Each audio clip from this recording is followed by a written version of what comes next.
Looks like everybody's present except the court clerk's office currently. There may be in a minute.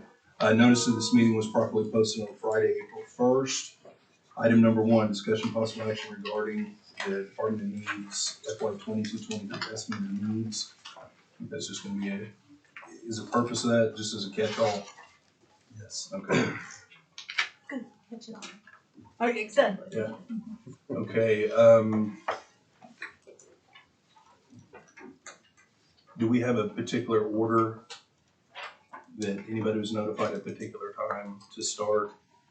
Can I ask one question, if that's a catch-all? Do we need to do maybe a motion to receive all the estimated needs instead of going by each one to receive it, or since they're all attached to agenda items, we're okay? I mean, they're all agenda attached, so. But if you'd like to make a motion to receive all of them. If it's not necessary, we're good. Yeah. Okay, let's see, who's here from off campus? So we can get you guys. Yeah, we set up the agenda to try to catch those that were coming from outside first. Yeah, they're listed first. Okay. Yeah. All right, well then we will just start in order here. Item number 2, discussion possible action regarding FY 22-23 estimated needs for the election board.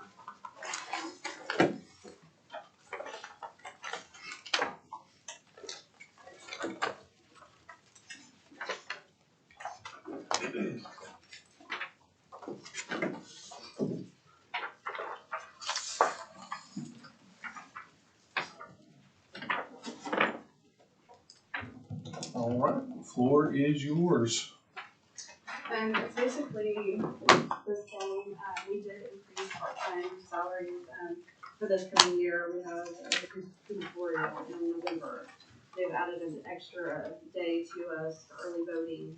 So those costs are to cover sheriffs, additional hands on deck, that kind of thing. And we also increased postage with the anticipation of absentee voting being as high as it was for presidential.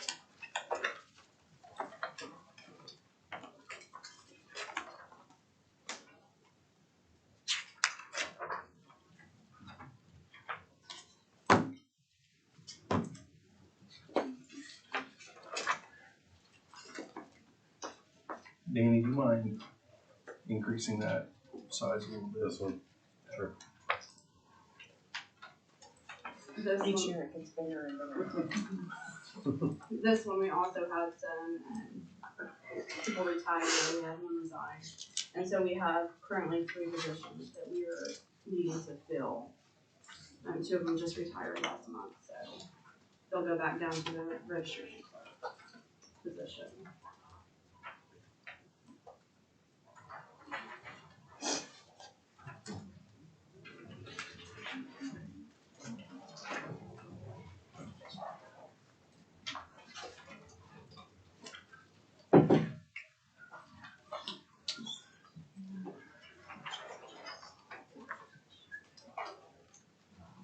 Okay, so in part-time, is that where you were referencing the increase? Yes. You've got your total part-time positions number budgeted this year is 1120, and it's listed as 1120 over to the right as well. We didn't change the amount of people as far as that, since we increased the day, so they'll be working additional days. Okay. Okay, gotcha. Because we're gonna have to bring sheriffs in, part-time help to cover that. So.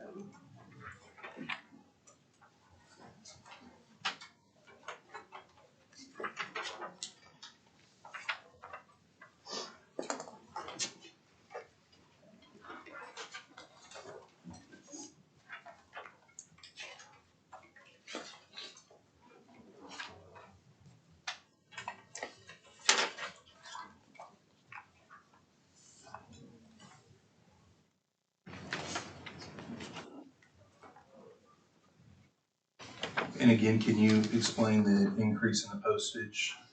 I know you mentioned that earlier, but. Yeah. didn't make a note. So, for the presidential, we saw in November alone, about 90,000 absentee ballots were cast. So, that's just a lot of postage that's going out. Also, this year, for this fiscal year, we are doing, the redistricting, so every new voter will get a new card. So, that will decrease our funds, and so we will, Okay. we're covering that. Mainly to cover that, August and November's election.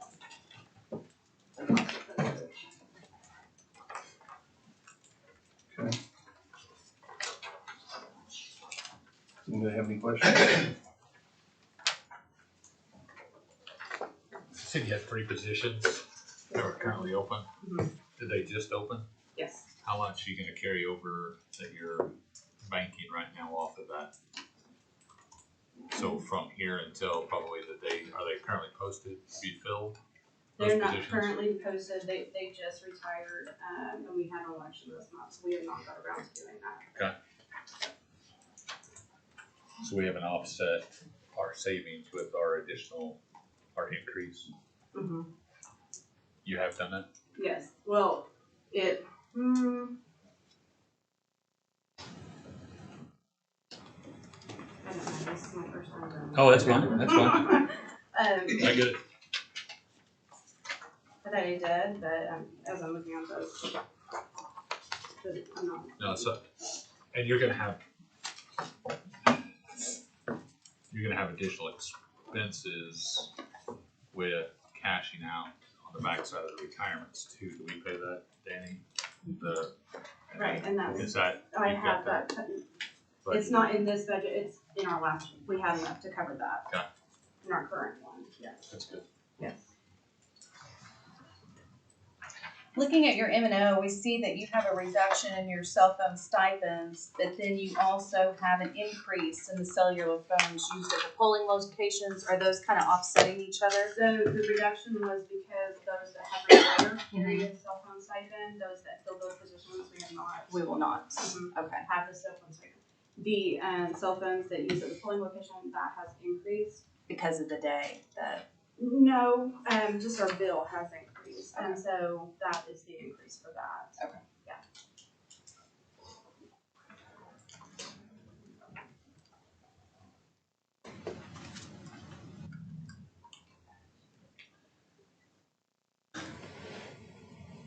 Any other questions? All right. Thank you. Appreciate your information. All right, item number 3, discussion and possible action regarding FY 22-23 estimated needs for social services. Hey Christy, how are you? I need to provide some context for our estimated needs. It was pretty different. There's been discussion for some time about the possibility of our department relocating. Where we are currently is a very large building and historically been full of long-term tenants. But the long-term tenants have relocated, and so we are in a large facility that's mostly empty and in need of a lot of costly repairs and so on. And we don't need that kind of space for our operation. So it's made sense to look at relocating us someplace smaller and in a more centralized location anyway. So when we first submitted our estimate of needs, that had not all been nailed down. But then it was put on Monday's agenda with a more detailed plan. So with that in mind, we on Friday hurried up and made those revisions and resubmitted based on relocating. So what you have in front of you is based on that plan. And it was approved for us to relocate to the juvenile facility with hopes of a July 1 date to start operations there. We need very little change to the space to make it work, and most of what little there is relates to pharmacy board regulations of what we have to do. But it's really not much. Keith and Chris are working with us on that. I want to mention that our estimate makes pretty rigid assumptions about everything going smoothly on this transition. And working with Keith, his recommendation has been that we plan for a hard, fast July 1 date. So that includes things like, and I'm bringing this up because it's going to impact another budget other than ours. Things like utilities, anything related to our current facility that may need to continue beyond July 1. Keith's recommendation is that we work with Kelly Thomas about what her budget might need to look at picking up if utilities and fire and security and so on. So I'm throwing that out there for, I guess, asking for guidance in terms of, is that the direction you'd like for us to go with that? And for us to go ahead and plan on a hard date of July 1 for the transition, because that affects a lot of things. But we're trying to, the estimate is based on that, and it assumes that a lot of things are headed smoothly. We're trying to anticipate and think of everything we can. There are a lot of moving parts with it, of course. And we're moving into a much smaller space than what we are currently working with. So we're needing to make some adaptations to make all of that work. We're going into about 2,400 square feet. So part of what we're needing to do is to take some services, reaching out with them. We're looking at getting a mobile unit that we can use to do that. It's a really inexpensive way for us to occupy the smaller space that we're going into, but still be able to provide some of our services by going out into the community with that. That is not on the estimate you're looking at. That's something that we can do from this year's funds with a transfer into capital.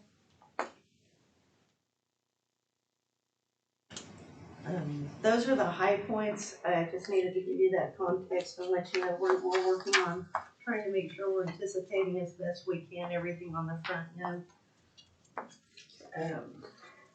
But there's not much wiggle room for things to go sideways. So, but if should anything not go as planned on here, we know that there's always the option that we can come for discussion in September to discuss anything that we might have missed. But we're trying very hard to make it all go smoothly.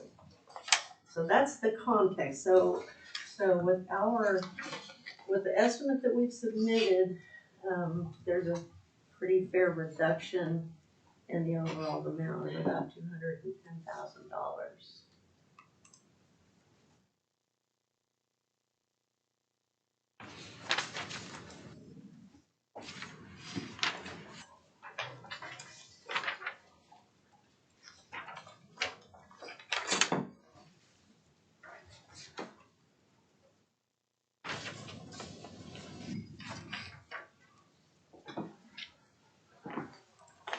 So tell us more about the mobile unit. What is that?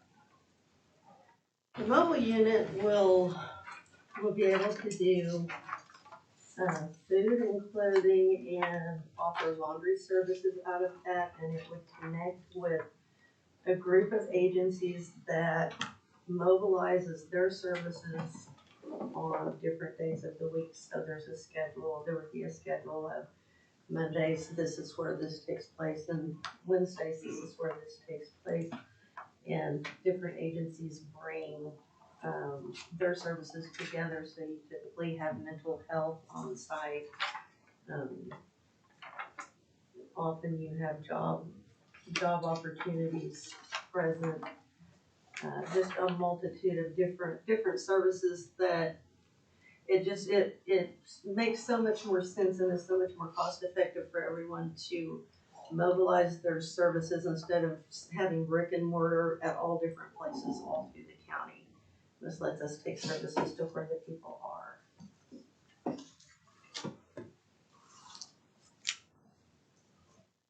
Your request for $4,000 increase in fuel, is that part of that, That's is that part. program? And plus just fuel Right, doing what it's but doing. you did consider the Yes. cost of fuel going into that equation. And then the purchase of the mobile washing machine and dryers, those are gonna be out of this year's budget. Yes, sir.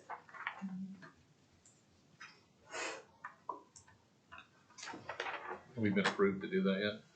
By budget board or BOCC, and they, By policy and governance is where we discussed that. so that's, there hadn't been any approval of actually going forth with that new program from BOCC?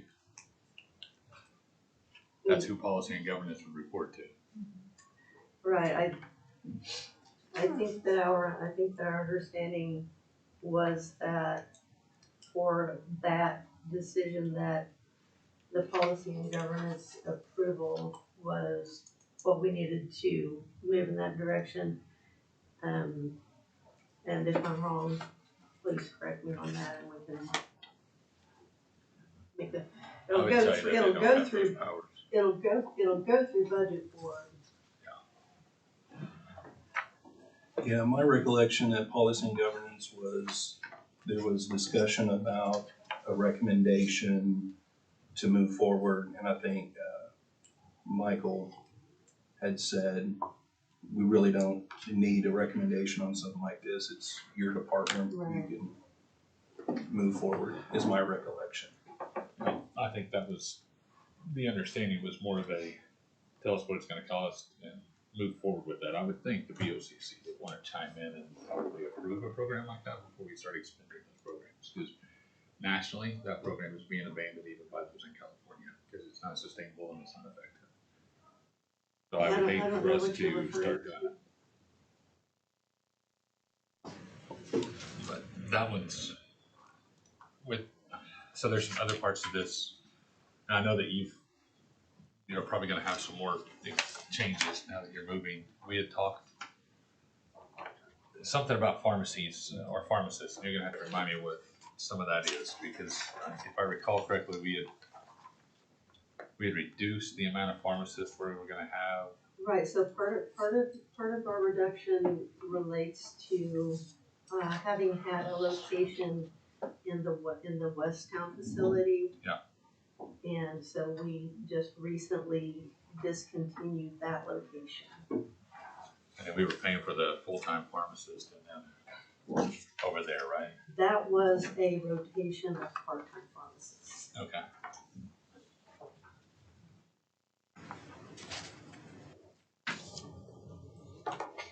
Christie, is your overall reduction in your budget tied directly to this move? Yes, Are what we you, talking smaller staff, smaller space, less utilities? I mean, is that?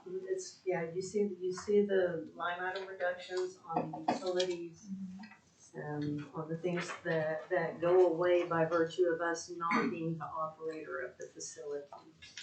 Buildings So and grounds, what you- maintenance, repair, et Right, cetera. right, so what you have in front of you takes into account the relocation with that expected date of July 1.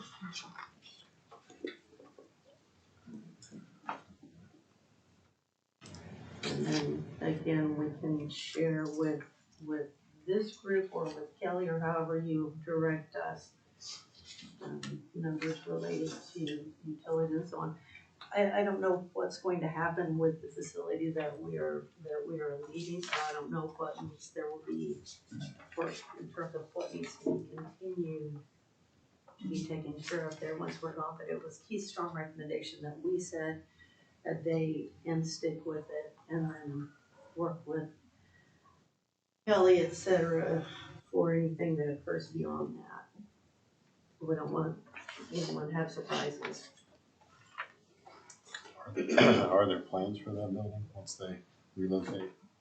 Well, there's no official plans yet. It was just approved on Monday, so I'm assuming policy and governance will start talking about that asset and what's the proper way to move forward. But I do agree with what Keith said. I mean, we're gonna have to, we're gonna still own it for a particular period of time. Now, whether that's 30 years or less, there's gonna be time that we're gonna still own it. So we will have to keep utilities going and that kind of stuff. But it should be at, of course, a much, much, much reduced rate than what you guys were paying. But we'll have to figure out what those bare minimums are that'll be necessary and, yeah, budget that through the general government budget. And we can be of some help at least on coming up with what those might look like. Are we still gonna need to pay CATA $115,000 a year, or do you have bus service over to where you're at, where you're gonna move to? There's a bus route that runs very close to the, Jamie, does the bus stop at Juvenile? Is the bus stop Yeah, at right the corner? I was thinking. Yeah, the bus stop is labeled in Embark as juvenile, so it's right there. I was thinking it was, So so, we could probably take that off your budget, since we don't need to pay them to stop it. The bus people at that location, so that's another $115,000 in savings right there. Unless I'm missing something. well, I'll just say because and just for clarity, that route used to be in economic development a long time ago. They put it in our budget at one time, and then it stayed there. But it was not particularly tied to us being located along that route. It was intended to provide transportation to the northeast community, which was otherwise underserved. The city wouldn't, I don't think, go out there without us because it's outside of their geographic area. So was the county making it possible for that part of the county to have public transportation. Yeah, and that route serves the Mary Mahoney Center Right. out there, which is, I mean, that route, you know, people use it for that.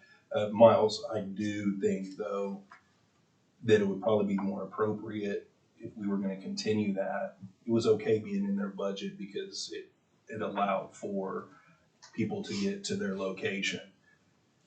With their location being moved, there's really not a correlation any longer. So if we continue funding that COTPA route at a particular rate, I would think that it would be more appropriate in general government or somewhere else other than in social services. Because my understanding about that cost, when it originally started, it was not the cost of the route, it was the cost of the additional stop of the route. The route existed before, the route will exist afterwards, that 115, it was actually smaller than that. Yeah, I wasn't here when that happened, but what I've always been told is that it was actually, they would not create the route to service out there without financial support from the county. Right, it was, it did not previously exist, cause I was there when it started. It was an effort between city and county to set that route up. It's just that the funding was placed in economic development at that time. It came to our budget later. Okay. But yeah, the city wasn't operating there because that's out of their limits. It took the combined effort of the two to make it happen. So. And then so on the pharmacist and pharmacy techs, and how many pharmacists do we need? I know that we had the pharmacist at your location was kind of servicing some of the county people, but we had discussion about how they really weren't servicing county people. We only had a couple of people walk in and use them, and that was a lot of that discussion was how many people are coming into the building. That all kind of went together. Right, we service a lot of county people, but they're not walk-ins. Right. They're Or but yeah, we have. CBS is doing the whole mail-through program now, right? then we shift a bunch of that over to, and Wilkerson may be able to, Now, is that wrong? they It's exist separately different. from our prescription program. Okay. They offer, of course, generic maintenance medications only, a 90-day supply. They can pick them up or mail them out. Right. And then in Okay. addition, we have one that's bolted onto our health plan through CVS Caremark mail order program too. And through that program, there's a fee to the employee, Right. generally speaking. Whereas on the Whereas ours EPP is- program, there's no charge to the employee. But yeah, we service a lot of employees, and we have one full-time pharmacist that's covering everything. Yeah. We had a rotation of part-time pharmacists who were covering West Town.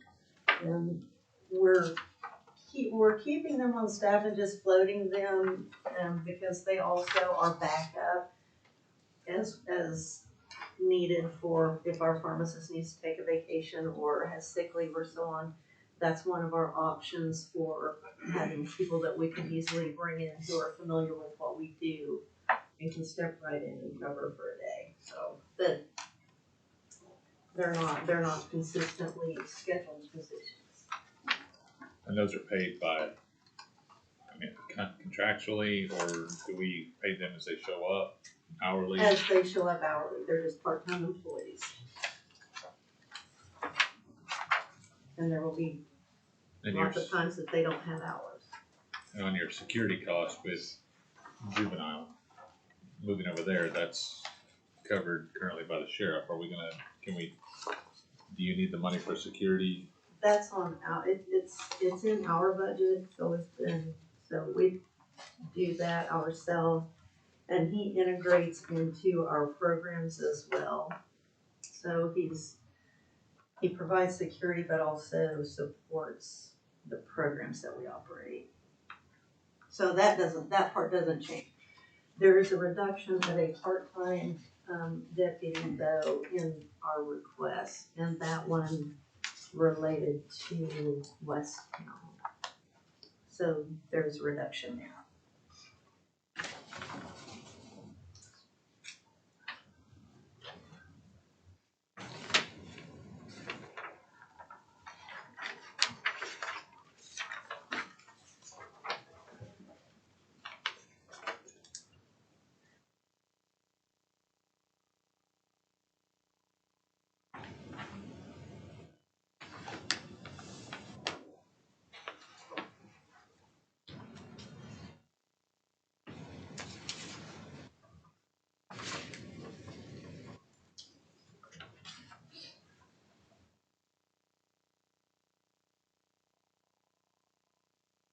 Anything else? Any other discussion points? This is, we had talked about the burial parts Mm-hmm. and the cares. Did we ever, just seeing this kind of triggered that, did we ever look to see if any of those were COVID related that we could have reimbursed the budget? Did you do that? And then you'll probably do that going forward, So because there's healthcare. So yes, we costs. did look into that because it was specifically mentioned as something that CARES money would cover, and so we contacted them, discussed it with them, and they said, oh, absolutely. Then when it came time for the actual doing of it, because we track COVID deaths, when it came time for us to actually do that, it was very different. They were requiring, in order for CARES Act to cover it, I would have had to make application personally as myself, receive reimbursement myself personally. Hang on, who's they? They are requiring. The people that were that we communicated with the CARES Act on that piece of it, how that worked. Well, I think what Miles is getting at is similar to what we've done with employee benefits. If we have a burial expense that could be paid for out of CARES dollars, which those are gone now, or the ARPA dollars, whether we could turn around and reimburse the county for those expenses that we've already I paid. put that in my notes to the consultant, when we were trying to identify, here are some things that could be worthy of consideration. I included that, with a short explanation of what went wrong previously, and said that I felt like that might be a category that that would fit well. So the burials that you've performed, Uh-huh. or you didn't perform, but you paid for, since 2020, you have noted Yes, cause of death, and so we can always go back and look at that. correct. Okay. That's a good And- catch, and- Miles. How many did we, It's not a huge number, I want, it's maybe 15 or 20. It's not a huge number. that we paid for burial services on? I'm talking about overall, how many do we serve a year though? I mean, we do cremation. 180, nobody- 200, depending on the year. And then COVID was a pretty small number. And it's my understanding with ARPA that I can only go back to March 2021 and the ones that have occurred since that time, right? Right. So that's gonna be a smaller number. Well, you know, yeah. Okay.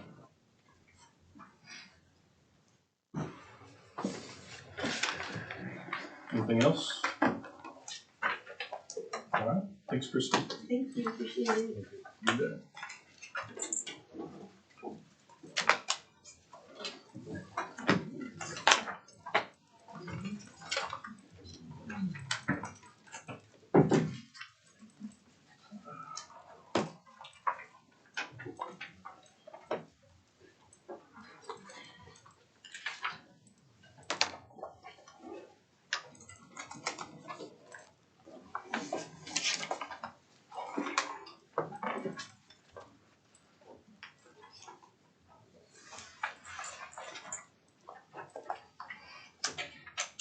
All right.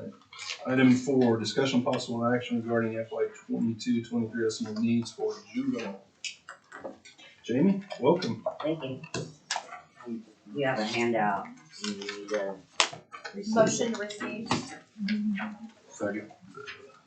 Got a motion and a second. All those in favor say aye. Aye. Aye.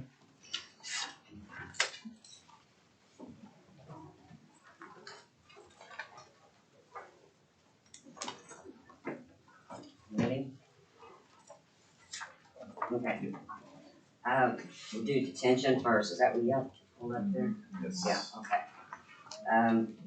This, we're asking for a 1.6 roughly $1 million increase. And what that would provide for in the salary and fringe category would be the annualization of those 15 detention officers that we received earlier this year. The annualization of the intake specialist that we received. We're asking for one new maintenance position and one new full-time LPC and a part-time LPC for LPC candidate. So that would cover that and increase in health insurance premiums, the annualization of the premiums for those new positions, and for the DOs and the intake from this fiscal year. On travel, that increase is just, we just moved that money from the Bureau to detention. We do that every year. On maintenance and operation, it's really only an actual increase of $26,900. And so you'll see that we started the year with $538,494, not $452,541. But that is because we had to do transfers in the amount of, $85,953 from M&O to capital, and we'd like to move that back. So we also applied $32,000 that we had in professional services that we were using for a psychologist who's now no longer with us to offset the increase that we needed. And so the increase was actually $58,900 for food costs and COVID testing. So by using the $32,000 that we can apply to that, it actually only amounted to $26,900 as an actual increase to the M&O. Capital is the big ticket item. There's $798,594 in capital projects, all except for the detention paint and tile. has also been, requested in the ARPA requests that we submitted to the consultant. But they're all outlined there for you. You can see that it's still the lobby for the courtroom, the elevators. Jamie, real quick, above on M&O, Mhm. where you were adding the 85,000 back because you transferred it down to capital to decrease the actual increase. Does that make sense? Because your budget was showing 538 instead of 565 because you did that $85,000 transfer, Mhm. right? Mhm. Did you account for that down in capital? Or if you didn't do that in capital, Right. then the 798 is actually $85,000. It should be $85,000 more. Mm. You follow me? Yes. Because if you're taking this one down because of the 85, then that one has to go up because of the 85. Okay.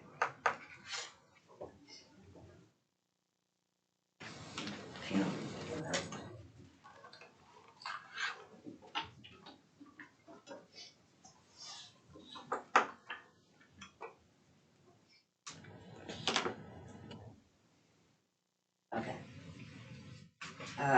The projected surplus deficit for the detention budget is right now, and I only have February and March payroll data since the increases went into effect. So based on the average of those 2 months, we're projecting just under 13,000 deficit in payroll and about 49,000 surplus in fringe. So I still think I can slide in home, but have to watch it really carefully. And that number, of course, has changed dramatically since you were in a meeting. I think it was policy, or I can't remember. That I think it was policy and governance. I had a higher projected surplus at the end of the January paper. Yeah. Okay. So are we ready for Bureau, or do you have questions?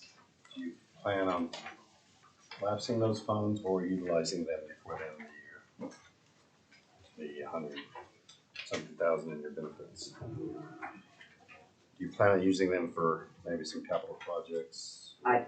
Yeah, I just don't know what to expect yet. Okay.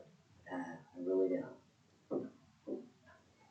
But certainly we would like to do that if we get to that point, but again, I would need to come back, I think, and talk to BET because you may want the funds to lapse to cover other things. I do know that we have not requested any additional funding to cover the raises for the full year, FY 22-23. And the reason for that, we'd like to come back in September. By then, we'll have 8 months of payroll data. With the increases have been in effect for 8 months, and I think it will give decision makers a lot clearer picture of what the funding needs to look like. So it's not in here at this time. On the Bureau, same thing, annualization of 35% for the intake specialist and 35% for the new maintenance position and health insurance premiums. The travel reduced because we moved it to detention, as I said. The M&O, it actually amounts to no increase when we move that. When we move what they transferred in the Bureau budget, they transferred 37,243 from M&O to capital. We just want to slide that back, and when we do that, there won't be an increase. So you'll, just like the detention budget, you'll need to do that in capital. Right. And their capital projects are just the 35% of the 3 items that would qualify to be split item 65-35 from the detention list: the lobby, the elevators, and the security camera servers. Those quotes for the lobby and the elevator, are those recent, or is that? The lobby is a couple of months old. Yeah, and the elevators is recent, like in the last 30 days. Even today, I received more one the same price. Yeah. So on their projected surplus deficit in the Bureau budget, we're looking at, right now, $2,000 deficit in payroll and 52,000 surplus in fringe.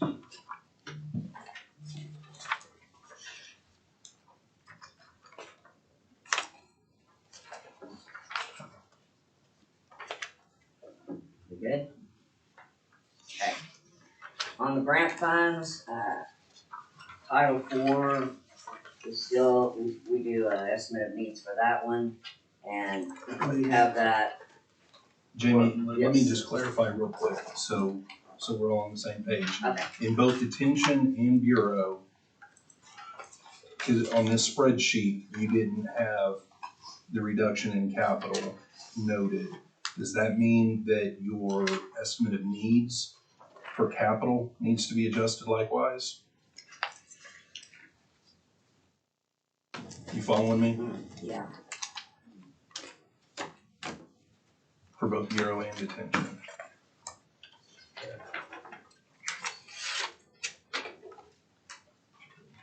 Cause either the capital request needs to go down by 37,243, or just the I don't think, amount over the previous year needs to go up by well, 37. if you look at what we're asking for in capital, we're asking for specific projects Right. and our leases. So Right. that total is 456 without the I 37. get that, and that's why I'm asking you, do you want to leave this number the same and just increase what your 448,989 increase go up by $37,000? Okay. I think I should. Okay. Yeah, thank you. Thanks for pointing that out. I just want to make sure whether we need to make changes or not. Yes, you're right. Okay, so, okay, with that Title IV, special revenue, we submitted estimated needs of 287,545, and we have received, well, we estimate that we'll get another 90,000 before the end of this fiscal year. We've spent about 132,500. We fund four positions out of this grant, as well as some training and travel expenses, cell phone stipends. It can only be spent for probation and intake functions.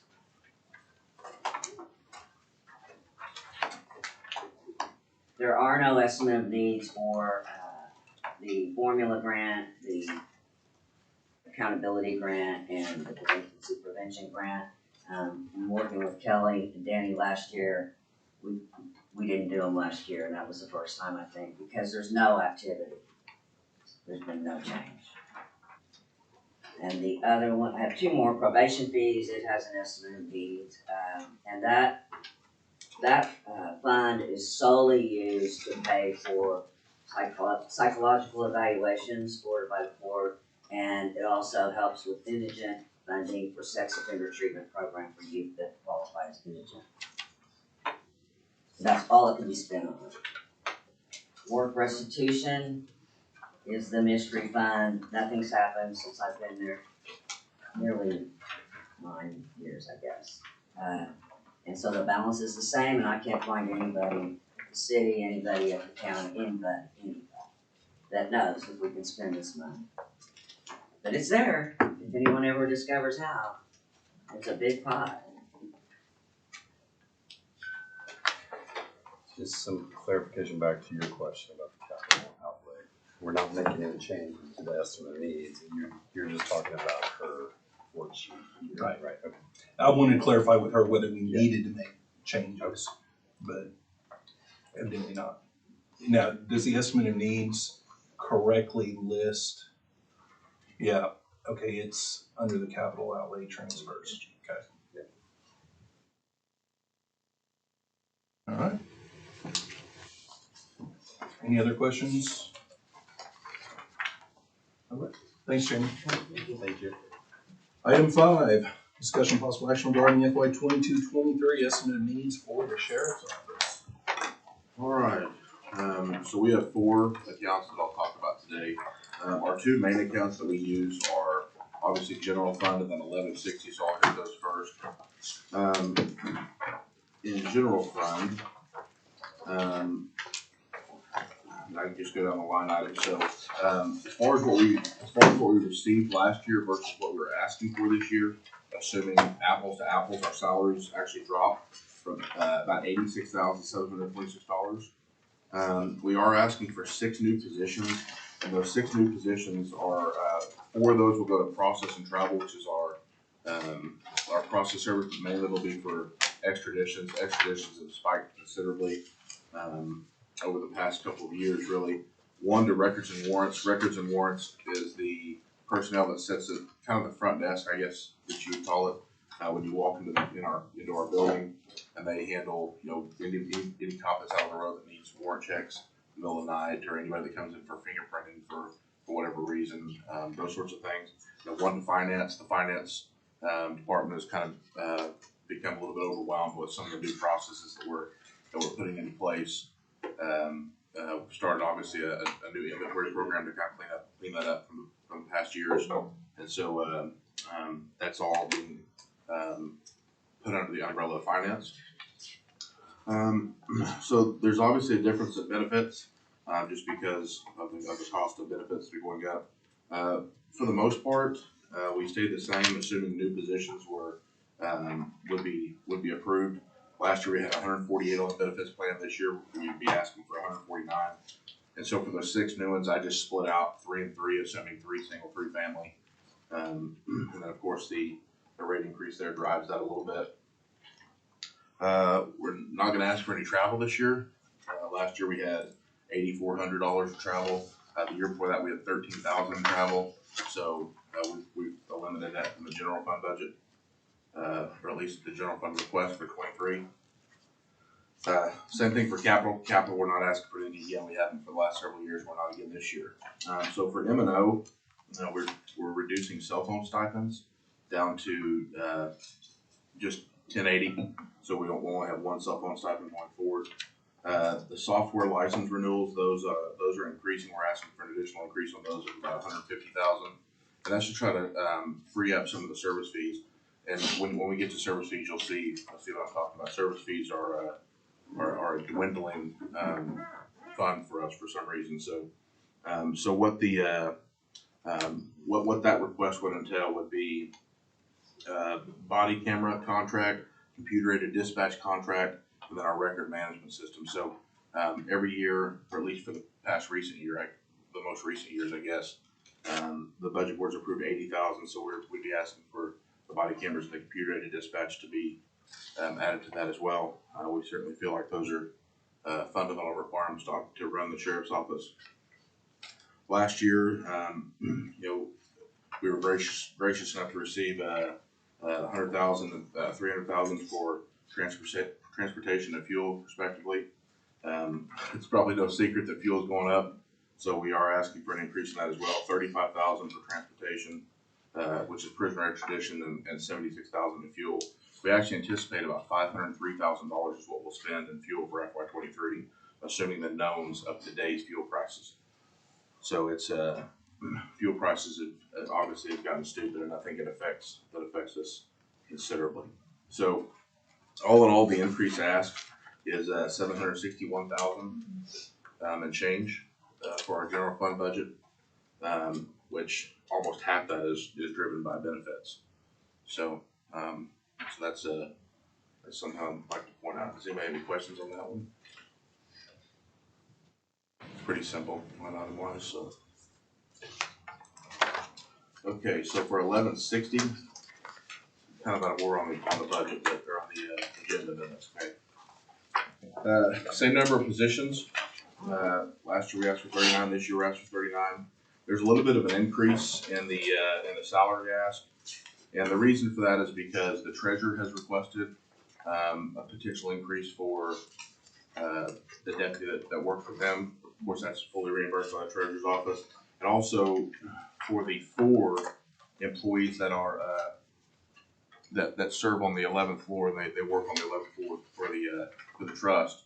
We're looking at kind of pairing their pay with what DOs make. So that they were making less than what the DOs at the jail make. So since they do pretty much an identical job, just at a different location, we're looking to increase that. And again, that'll be fully reimbursed by the trust. We'll write that in the MOU that's coming up. Fringe benefits, obviously we're gonna see a little bit of an increase there. Going out through most of our expenses, they're about the same. We are, again, we're looking at, putting additional money. This year, we're gonna put $127,000 of our money into fuel. So obviously, we've got an increase there. Capital, not much capital comes out of 1160. So all in all, this fund is kind of, pretty static to what it was last year. One thing that I would like to point out is that, we're actually still talking and looking at how to evaluate this, but so for our courthouse security, we actually have 6 people that we pay out of that fund. So for a little bit so in full disclosure, we actually have $7 in that account as of today until we have appropriations. That's how low that account gets every month. So it's pretty hard to sustain those 6 bodies out of that courthouse security fund, and beyond that, it pretty much prevents us from being able to do any equipment upgrades for courthouse security, those things. So I just kind of want to point that out. It's obviously a problem for us, at least at this point. Generally speaking, those 6 people cost us about $36,000 a month, roughly speaking. This month, for example, we took in $24,000. So we've got a $12,000 negative balance there just on that group. So if there's no questions on that. Just real quick, Yeah, around sure. security, you said equipment. Yeah, so if we were to do metal detectors or wands or some of the cameras maybe on the 11th floor, anything might. Is that the stuff that we've been talking about moving over to? No, USC? we were actually talking about that earlier. I think some of we would obviously maintain some of that. Okay. I don't think it'd make much sense, potentially for you guys to maintain the metal detector, for example, or things that we do. But that's obviously conversations that could happen, in the future as well. I just kind of wanted to bring that up and. No, yeah. I think we misunderstood that, because I thought we were gonna take over like metal detector, just the purchase of the machines and the, not the operation of it, Sure. but the maintenance and everything, because one of the things that we were looking at doing was, or that we had talked about doing with Chantel and having her do was put it out to bid to do the equipment and so on and so forth. Sure. And looking at doing the leasing for the equipment and stuff like that, so you guys have the newest and best, and you don't have to worry about it breaking down and stuff like that, but that was just. Yeah. So I don't know that affects your budget any at all, so I'm kinda curious. Yeah. Well, that's certainly something that we can look at, but I mean, even if we just paid people and you guys had all the equipment, we're still running thin, so. Yeah. So on that, so we're, again, even for the rest of our own fiscal year, for FY22, we're gonna have to look at ways to accommodate them even as early as this month. So we'll be evaluating that, looking at that, so. So 1161, there's a little bit of change there in salaries. The only person that gets paid out of 1161 is the supervisor for our dispatch center. We've officially moved her over. That 911 money is super stable. We see a pretty much the same amount within a few percent coming every month. So we feel pretty confident moving her over. Then also it freed up a little bit of general fund money, to potentially go towards the new bodies if approved. So the salaries and benefits are 1 employees. No travel comes out of that account. A little bit of M&O comes out of the account. The 1161 is most of them are restricted.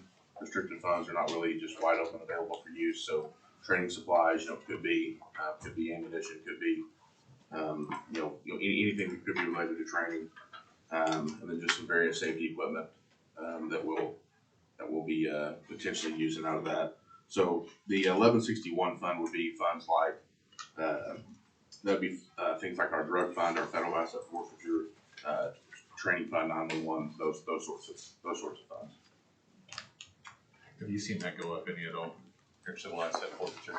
I know you guys had some pretty high profile stuff lately, I'm just kinda curious. Yeah, I don't really think so. I mean, it's been pretty stable. I mean, Other than just more stops, I think that they've made a lot more stops, just in general that have resulted, but no, there's, Have the illegal growth or anything, and has that supplemented? I know the cost of doing the investigations and everything, it's a loss.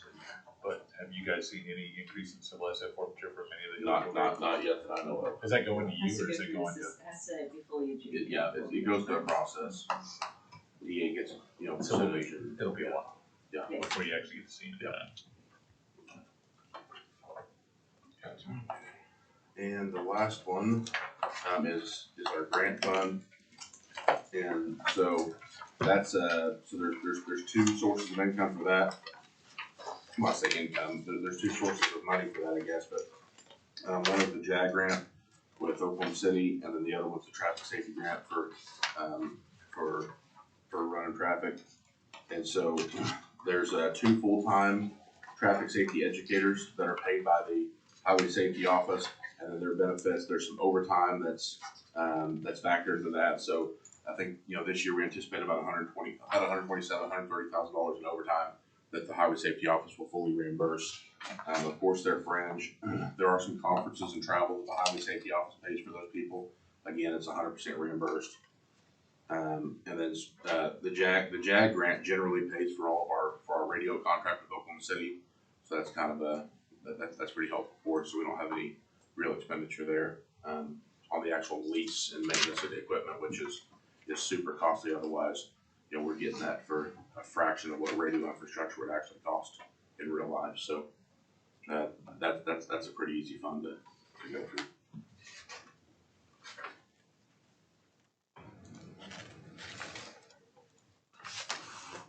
If anybody has any questions, I'm happy to try to answer them. At least I'm hungry to.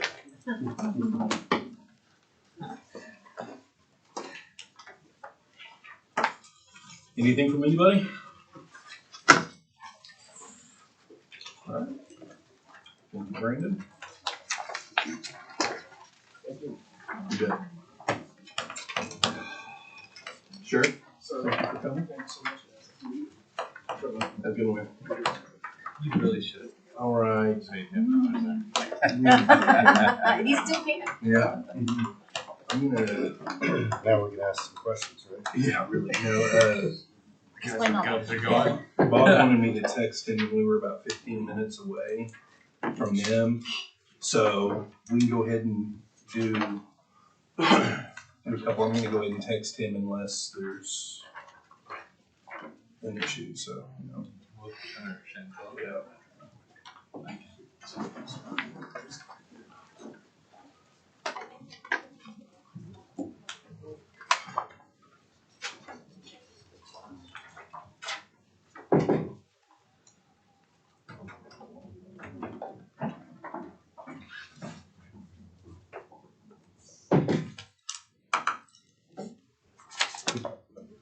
Do we want to recess for 5 minutes? No. All right.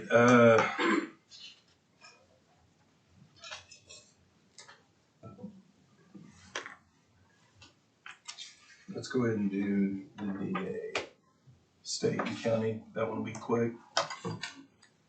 How are you doing? Good. Good.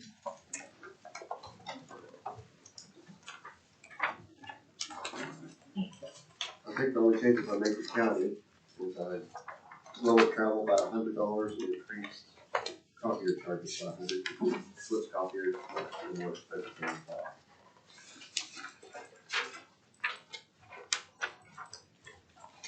And then personnel requests is current employees with a 3% raise.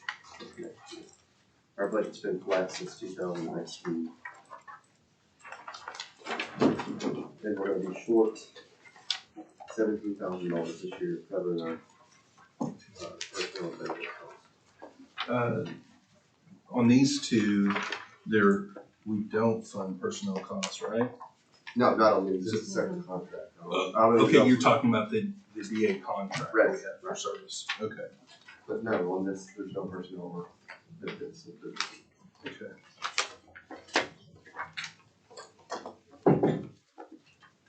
Yeah, we'll probably get to the contract discussions a little bit later in the process. Okay. In my guess. Does anybody have any questions related to these two? All right. Thank you, sir. All right, let's go ahead and go to employee benefits. John? Sure. Well, that's probably the simplest one you'll see today.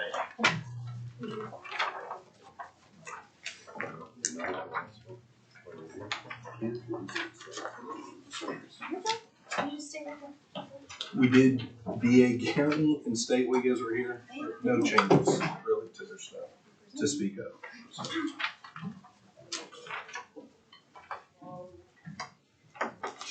All right, we are on item number 11. Discussion possible action regarding FY 22-23 estimated needs for benefits and retirement. And the only change we have is just the increase in employer contributions for the medical plan. That's the only change in our budget.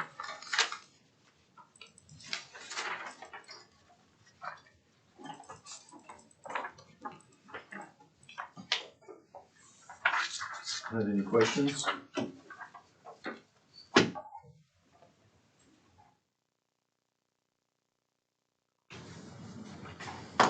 Since we have John here, do we want to go over the employee benefits fund? We can. Do we have that attached separately? Yeah. Okay, so if there's no other questions on item number 11, let's go ahead and skip forward here. Sure. Where is that? It's item 25. Discussion possible action regarding FY 22-23 estimate of needs for employee benefits, workers' comp, and self-insurance. So we'll go ahead and take up the employee benefits portion of that now. Okay. What we did is we annualized a 2% increase overall on prescription medical claims. That's just an estimate. You know, we had a couple of big years with COVID, but we just estimated a 2% increase on those two things. If you look down at the bottom, we really should every year transfer, at least have in reserves about $4 million for retiree health care, but that's why we do the transfer every year. That we're only requesting $3.4 million since we'll have a fund balance of about $1 million hopefully at the end of this fiscal year. Those are really the changes.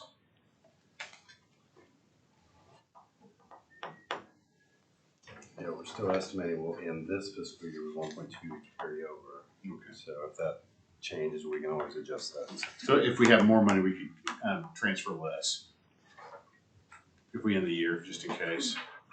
I would say on the safe side, we transfer the 3.4 and we discuss it again in September. That's good. Yeah, this is a moving target, of course. Any questions? All right. Seeing none. We've got a third of item 25 done. All right, moving backwards in the agenda, item number 8 is estimate of needs for public defender. Bob, welcome, sir.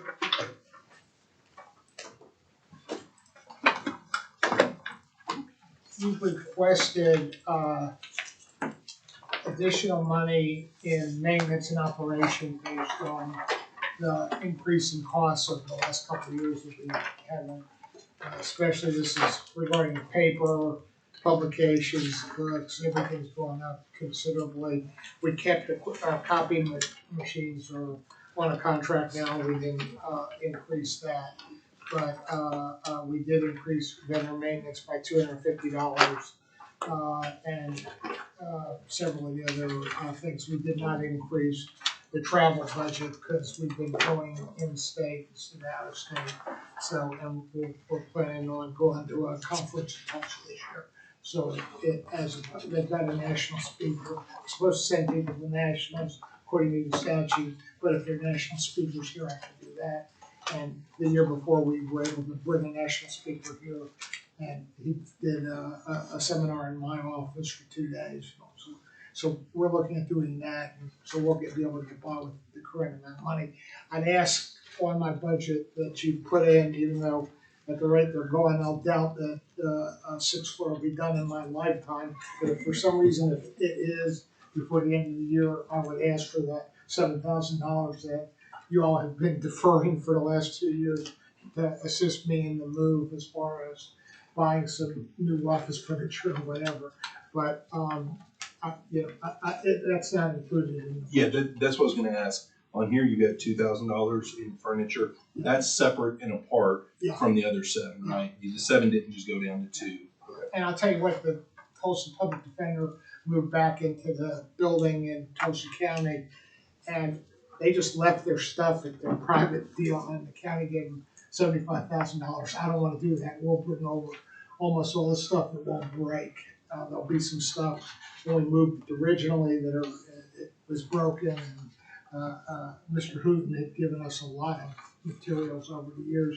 The sheriff's promised me a used car at some time, or a couple, because our cars are now ready to fall apart. And if we don't do that, I would have had to ask for something there. But at this particular time, I think it's just a question of when we can legally do it according to the sheriff. So hopefully I'll have one by the end of the year on that.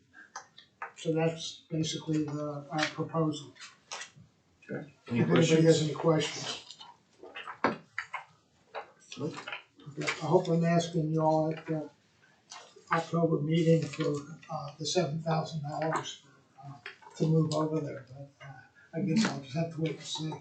Bob, I think that you have a couple of other people sitting around the table that would agree with that. We'd all like to be back home. Well, if you set a floor that got busted up this weekend, you might not. The next one, which one do you have next? Whichever one you want to do. Okay, community sentencing is just, it's the money that we have for community sentencing. We've used over the past couple of years. We bought a car that's a county car that community sentencing uses. We've done something with computers. This is money that we've had for a long time, and there's still $261,000. I suspect some of it will be used depending on what the Community Sentencing Council recommends. But I think only myself and the purchasing agent can sign on a claim form on it. And neither of us will do that unless the council recommends something. Okay. Hey, Bob, go No, ahead. shoot, go ahead. On community sentencing, if you could, can you find out, we still have, I mean, it's not super frequently, but probably at least a handful of times since we've been over in ICB, that people are coming to the 3rd floor and they have documentation for communities sentencing that has that address on there. So if you talk to anybody associated with community sentencing, It has the 3rd floor and the 4th floor, because they have that when they moved out of the investor capital, we got an agreement from them that they would have somebody in my office at all times to accept people in community sentencing. yeah, no, I think it was the 3rd floor. Oh, okay. So if you would just check and, just ask them to verify that. I'll make sure addresses that are none of them correct. have business cards that are still showing. Well, and that's important information to know because I did not know they had somebody in your office. So I just looked up the phone number for community sentencing and gave it to the individual so they could call and find out. Now that I know that, I can redirect them up to 4, but. Okay. Those aren't part of the funds that they're trying to redirect. I'm sorry. So the legislature at CJAC, we've talked about how there's funds. Those community sentencing funds, are those some of the funds that they're trying to move over to the county commissioners, or are those? No, that's totally separate. This Okay. is the drug court. Okay. Thank you, Bob. The next one is drug court. For those of you who don't remember, approximately 10, 11 years ago, the county said they did not want to have any responsibility for the drug court, but they would continue to be partners with us and giving us space in Investors Capital and whatever. Mr. Prater and myself, as part of the executive team, along with the judges ex officio, assumed responsibility of it based on, and we've been doing it for the last 11 years. Well, the only county, of course, there wasn't any problems with over the last 11 years is Oklahoma County, because nothing can be expended without, the only two people who can sign on it are Mr. Prater and myself, and we won't sign unless there's a member of the DA's office drug court team, a member of the public defender's drug court team, and the coordinator all have to sign the claim form.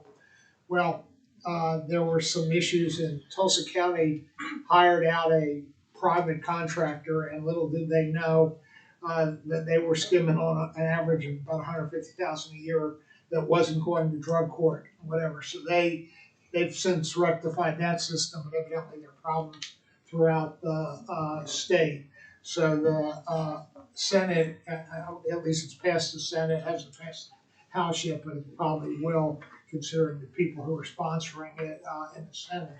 And that is a bill that requires the county to run the drug court system. Now, we have a advisory board that consists of myself, district attorney representative from the sheriff's office. Usually it's Under Sheriff Anderson, but occasionally the sheriff is there. Mr. Warren, Mr. Freeman, Stoner. that's it, and one Judge county Stoner. commissioners. Well, and a judicial. And Judge Stoner. And basically,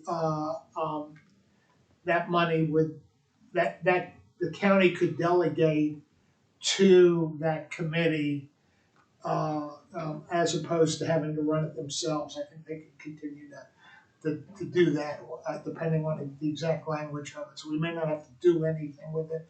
The county could continue to authorize me, pursuant to this, the way we've set up the monetary issues, to expend the money the same way. Otherwise, every claim will have to come through the board, and that includes all the drug testing claims and whatever. And we haven't been out it because of this. I'm not going to be doing anything until November and find out what the county does. But I'll get with the county if the bill passes right after July 1st. I'll get with each one of the commissioners' staff and explain what the ramifications and where the money goes. Currently, and for the last 15 years, even when the county ran it before, my office and Mr. Prater's office was given money to staff the program. At one time, we were given $140,000. We went down to $110,000 about 5 years ago because we weren't getting as much money. Obviously, it's critical for me to staff the program. I won't be able to staff the program if I don't get that money. I have 3 diversion lawyers right now, and he has 3. So we're eating a lot of it to begin with, but I can't eat any more of it. Additionally, so we'll know exactly how much money we have and where the money's going. And we'll be able to tell you come July 1st to start any implementation changes that the 3 commissioners want to make, if any. Well, I don't know. hopefully they can think of a carve out for. I'm sorry. So hopefully they can think of a carve out for Oklahoma County, since the program is running so well. And I mean, back in the day, and it was before I was here, but it wasn't just that the commissioners didn't want responsibility for the program. They didn't have the control, so they didn't want to have the responsibility without the control. And that raised its ugly head with community sentencing a few years after the drug court issue. And that's why community sentencing is no longer at the county either, because of the whole control and responsibility was in 2 different places. And that's here, I think the responsibility and the control is in a good place right now, but splitting it out. So you understand, and the reason why the district attorney and myself initially got involved in 2006, 2000, was whatever, before Aaron was in the drug court. That's how long ago it was. But evidently they received a $100,000 federal grant and they had a meeting of the people that were involved. And Butch made the comment, you gotta open an account. Butch was saying, you gotta open an account at the county with the money. So you know what they did, not knowing any better, they had a judge, special judge, running it at the time. They went over to Bank Oklahoma and opened up Oklahoma County Drug Court account. Well, for whatever reason, about 3 years or 4 years later, Ms. Caudell, who was the county clerk, caught that mistake. And we had a lot of explaining to do because there was no documentation. So that was when I started getting involved in the money issues with it, because they're lucky people. I mean, everything was spent legitimately, but there was no real documentation for the money. So we closed that, whatever was left in that account, that was transferred into the county account. So that, but we haven't had a problem, like I said, in probably 17 years. But Tulsa County had the problem, and a lot of counties in the state, and they just wanted more accountability. Plus the drug court, the administrative office of the courts didn't want the judges signing off on anything. They're not removing the authority for us to enter into a mutual agreement with you, are they? I'm sorry? They're not removing the ability to contract this out. No. Okay. Or to do it the same way we're currently doing. Okay. That's what I'm thinking. Yeah, Just I a think contract would be we good. clearly can do that. I thought it specifically said that the board would hire. The statute says that the county. That's been, okay. Well, we're kind of off Yeah. the Okay, I'm sorry. agenda item, but yeah, we can have more conversation. But but I just want you to know, some money's there, and it's being spent currently, the same way. The next item is, the mental health court on there too. Yeah. Mental health court is totally, pass through again, but we do it the same way. The district attorney, the public defender, and the mental health coordinator have to sign off. And we don't get as much money, but the coordinators are paid for and hired by the Department of Mental Health. And they'll allow us to have input on it, but we don't do it. The main funding is on that, obviously, is they actually made a mistake on that. No, there it is, I'm sorry, the professional, there it is. Professional services, drug testing, 80,000, that's the, we drug test several times a month, and every one of the people in mental health court are indigent. Our numbers are supposed to go up, so we're hoping that our contract with the Department of Mental Health will put more money into it for the drug testing. But obviously, we were doing that based on what we expect the money, what we got this year. Is that drug testing, is that occurring on the 5th floor over at ICB? Yeah.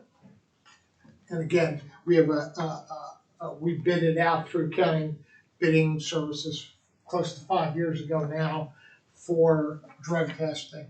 And while I may disagree with the way we're doing it, I'm a minority, because I don't think we need to do the expensive tests. I think we can do the same tests Department of Corrections runs, but I lose that every time, so I've given up fighting that. Any questions regarding that account? All right. Thank you very much. Thank you for accommodating me on the time. You bet. Thanks, Bob. All right. Let's see.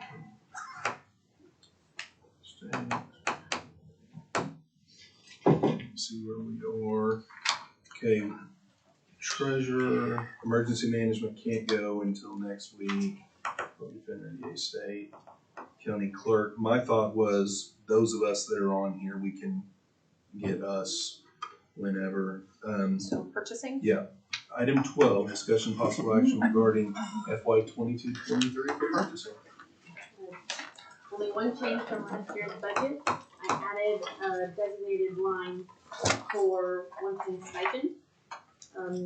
There wasn't a mechanism before. I think in the past it was maybe transfer around M&O or capital if there was a possibility to offer employees a one-time stipend during the year. And so I was advised to go ahead and make that a separate line item for consideration this year. And that's it.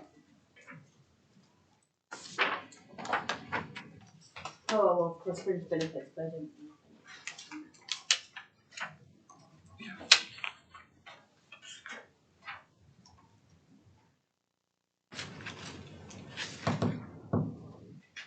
Anybody have anything? All right, thanks, Chantel. No problem.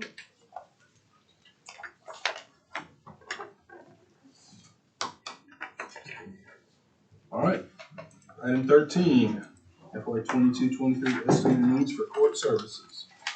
Afternoon. Hey, Grant. Right, let's start with that one. Wait. General fund.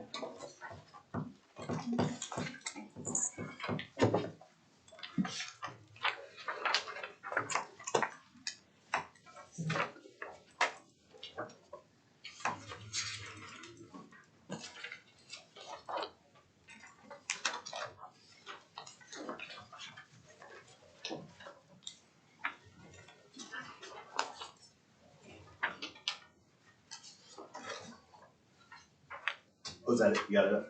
I'm just That's why I said assuming. Okay, so this first one, general fund, so as you know, if not a reminder, this covers our salary and benefits only. So, really nothing special or different to add regarding this fund. There is mention or added in there, the position of a data analyst. We've discussed that for the last few years. Now, and I know you've been in some meetings and there may be some legislation that may change, may not, the ways in which data is collected. We don't know that yet, so at this point, to the extent what's gonna happen that we don't know, so I wish I had more to tell you on that particular position, but that's what I got for now. Unless you can think of something, Cody, I know you were in that one meeting. So that's all I got on that. And then 126301, this is our special revenue. This covers all of our M&O costs. We don't ask for any money, don't need any money in this. This is just collected fees, and we use those fees to cover our costs for the office. So I have nothing extra to add on that. And if you want, we can go to 126302. As you know, that is our indigent fund. That is the one where, when it started, oh my gosh, help me, 2013? 2013, is that right? I think 13, 14. I think it was, yeah, 2013. It started off really, really slow. Maybe, $1,200 or so a year, but now it's gotten to the point where it's very ramped up. And we're going through a whole lot more money. We just got $50,000 a month ago to fill that hole that we needed.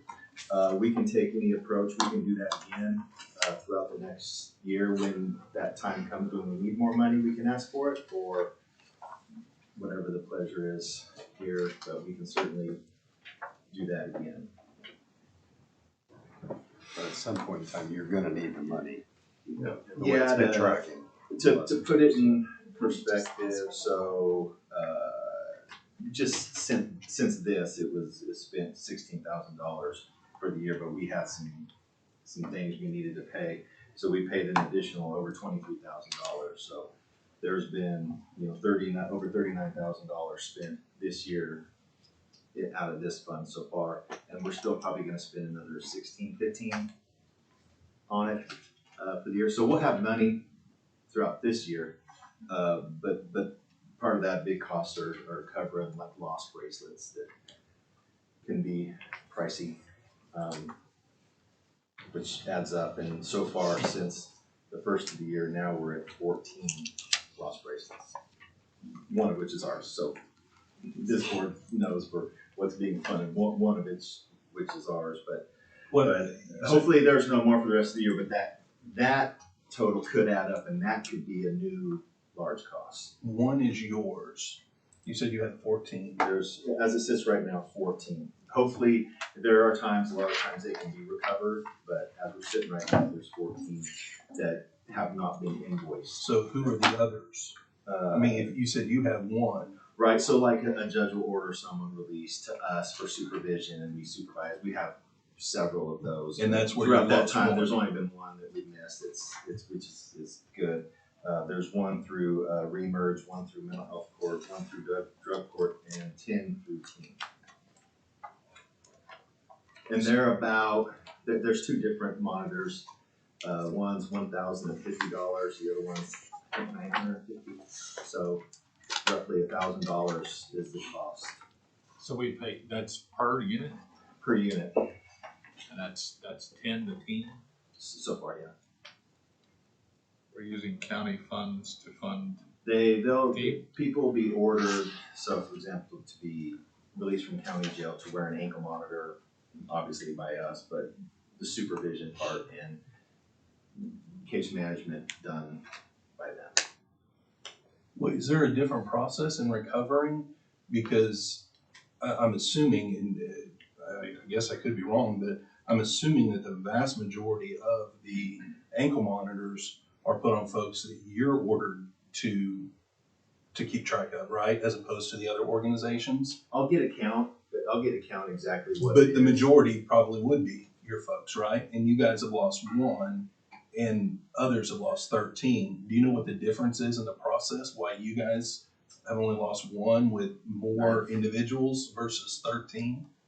No, I don't want to speak on any other processes other than ours, but. Do we have contract with these people to use our funds or our equipment or anything of the sort? I'm just kind of curious how we're using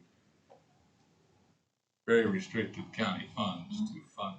Yeah, and that's other has been entities. discussed in P&G a few times, and it's never gone any further than that. But it's in essence a order from the courts ordering, X, Y, and Z.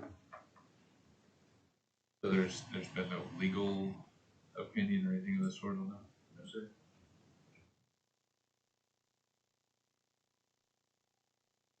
Like it would be similar to, well, we won't get into that. Okay. That seems like a question that probably needs to be asked.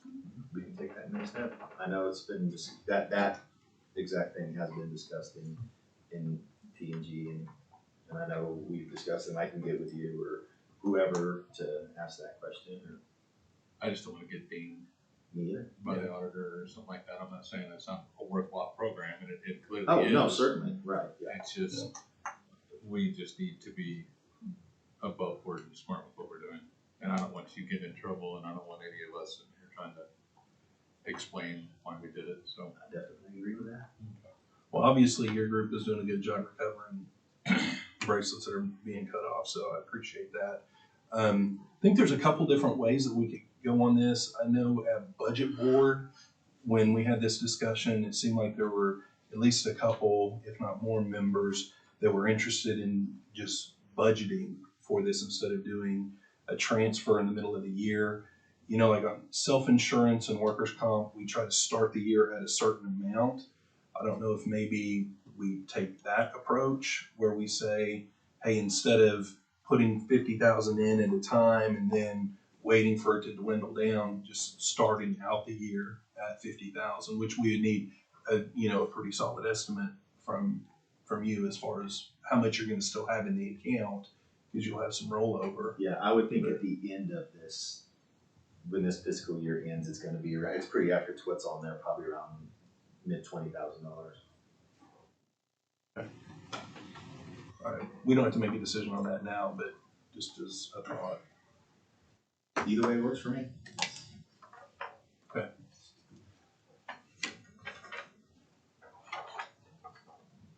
All right. Anybody else have anything? Thank you, Grant. Thank you.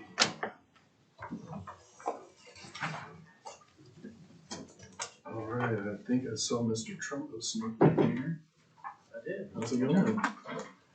All right, we don't have any other departments in here. Okay, Item 19, discussion possible action regarding FY 22-23 estimated needs for engineering.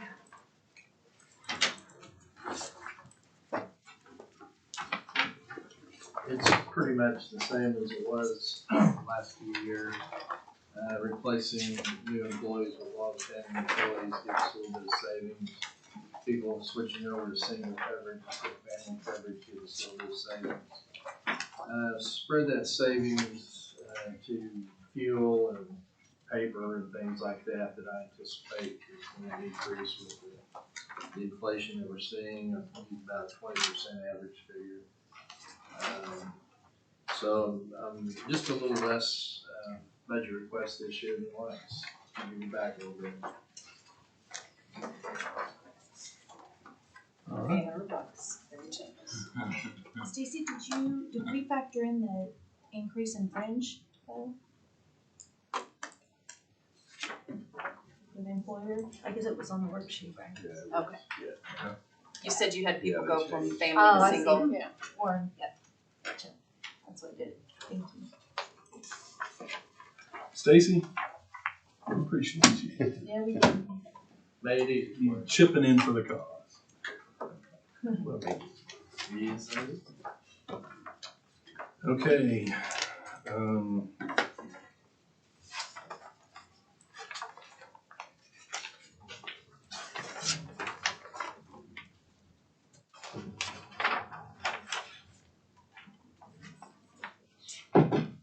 Planning, facilities, MIS, HR, none of them are here. General government, Do we know if they were planning on going Friday? HR. MIS is going Friday. MIS wanted Friday, okay. Planning is going Friday. Kelly Thomas is going Friday. What about HR? HR is going Friday. Okay. Facilities? We did talk to Keith earlier. He wasn't quite sure. I told him that maybe we could just reach out to him. We got to his, so I don't know if anybody has his contact info. I have his cell number. Yeah, I've got some as well. Well, we could, we try to get a hold of him, go over his stuff, or we could start somebody's that's around the table, or we can just wait till Friday. I mean, we got through a whole bunch and through some pretty, some pretty big ones too, so. I mean, it's a pleasure of you guys. I mean, we've knocked out a If you bunch. wanna try Keith, I don't mind doing mine. It's busy chasing an elevator issue. I just to get ours over with today, so. Us too. Yeah, keep on trucking. Yeah. So can we jump back up to number 10? No. Before we get too crazy here, is there a reason to examine each one of the elected officials' budgets?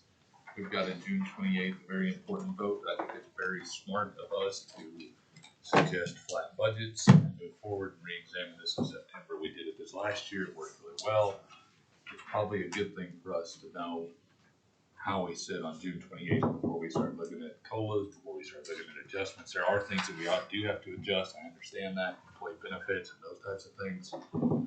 But as far as really digging into budgets and start making some wholesale changes and looking at those things, I think we owe it to the voters, to ourselves, to everybody else to get a June 28th vote before we start getting really crazy with budgets. So with that, I'll make the motion that we remain flat except for employee benefits and move those forward and then re-examine our budgets in I think we're required to go through all of the estimate needs. Yeah, we Are still we? have to look at them. Yeah, okay, Yeah, sure, even that's if fine. that's your. That's fine. We can look at all of them. There they are. But the June I mean, they've been 28th, posted. it doesn't have anything to do with funding for No, I think it clearly these will have budgets. a lot to do with funding budgets. I absolutely think it'll have wholesale changes in our budgets. If something doesn't happen on June 28th, if we don't have a bond that passes, we don't know what we're gonna need or how we're gonna fix the issue going forward. So we're going to need to start looking at making real changes to budgets if we're not able to pass a bond issue on June 28th. We have to do that because we have to fix that down there. So one way or the other, we've got a big lift to get done. And it's an unfortunate thing, and that, I don't know if that is us looking at revenue, savings bonds, that we can do from the commissioner's aspect. And if that's what it is, then we need to see what our September supplement looks like. We need to see what kind of savings we can create inside of our budget, so we know if we're gonna have to do a hospital or something like that on that side.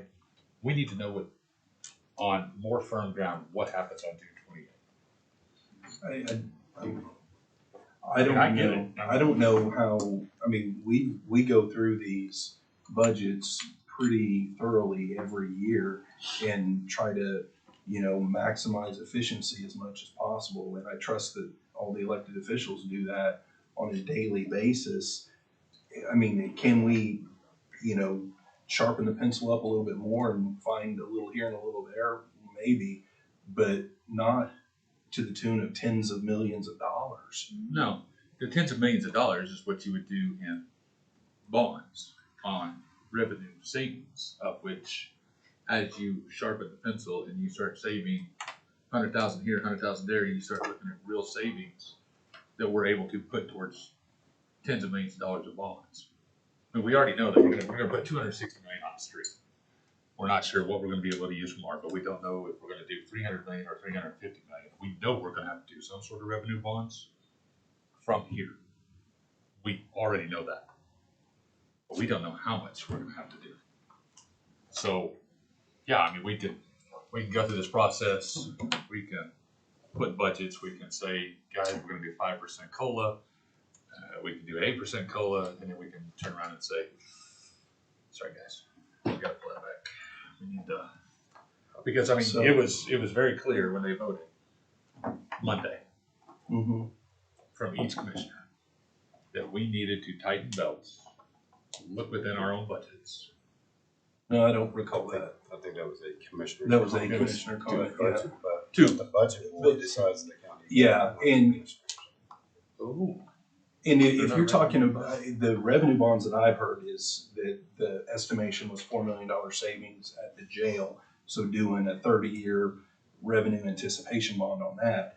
But if we're talking about, instead of doing it on 4 million savings there, then if we're talking about doing a $30 million anticipated revenue bond on county savings, then you're talking about not only us coming in and trying to slash to do something once, it's 30 years tying in to a particular, you can't go over this for 30 years when, I mean, how in the world are we gonna be able to employ folks when rates are constant? Well, we don't really have to have this conversation now, but I think that it's a separate Couple issue. reminders. One, we don't have our revenue estimates yet, so we don't even know how much we have to work with to be able to come up with a flat budget. Or two, we all have health premium increases, so I mean, we would have to budget for I agree with those. that. We need to budget for that, without a doubt. Yeah, and then That's why I last said year we should budget for that. we did take this approach during the budget process. We went through the budgets, and then we primarily left a flat budget, and we pushed things over to the watch list to revisit in September. Yep. So is that kind of what you're talking about at this point? Exactly. And we could look in September at doing the same thing that we did this last, making retroactive adjustments for employees. I just think it was a better process, but I could be. In the meantime, man, we've got employees that are out there experiencing inflation at such a rate that we haven't experienced before, or in a long time anyway, and we're just gonna not even address that. I think, for instance, I mean, we talked about salaries for particular departments, and I know the sheriff's office had mentioned it before. I mean, they need a salary study. We did one for juvenile. I mean, we can't not do anything anywhere because of the June 28th, but in my opinion, because that's a $260 million ask of the people to fund a new facility. This is our daily operations to be able to take care of the citizens of Oklahoma County. I see them as separate issues.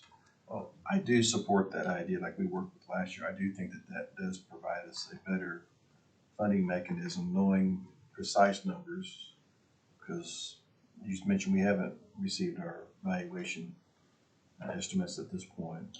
Our office still has at least a good 2 months of work finishing the 2/3 of it. The other third will come to us in August. That's typically what brings around the September supplement, as we call it. And But that's something that we've dealt with and managed absolutely forever. we have. But from our standpoint of things, I'm not having to look at a crystal ball or some other impact that would be influencing those numbers or valuations. At this point, as we kind of had talked about before, like last year with COVID issues, we didn't know what was going to happen. It's that way early every year, regardless of COVID. And I agree that, I mean, there's gonna be some unknowns that we don't know, and some of the stuff that we may wanna fund up front, we may need to wait till September supplement. I mean, that's been the case for a long time, right? I don't think that's any different this time. There may be, stuff in here that we're like, hey, if everything looks good at September supplement, then we can move forward on that. Otherwise, we're gonna have to stand still. I just don't necessarily know that we should do that on everything.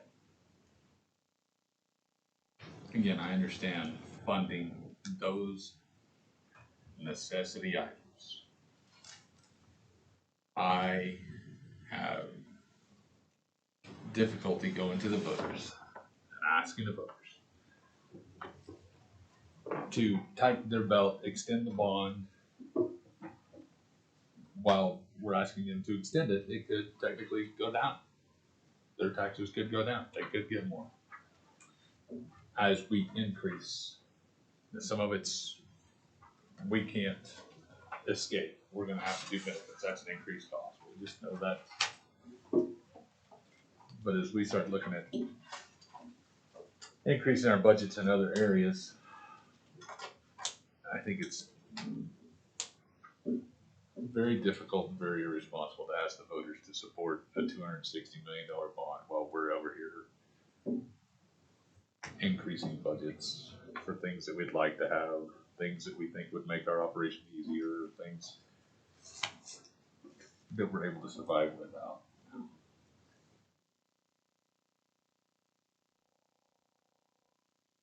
Keyword operation, we still have to operate. Right. No, absolutely. Are you stopping operating with a flat budget? We've gone over our budget. But that was the question. I know, I get that. I mean, would you stop operating today with a flat budget? Well, but would it be extremely difficult for you to operate in 18 years from now with a flat budget from today? I must have missed that part. Well, if you're talking about revenue bonds based on savings, those savings are gonna have to be there every single year, so you're gonna be talking about flat budgets for 30 years. Except for property taxes, 30 years. You forgot about that part. Maybe. No, maybe.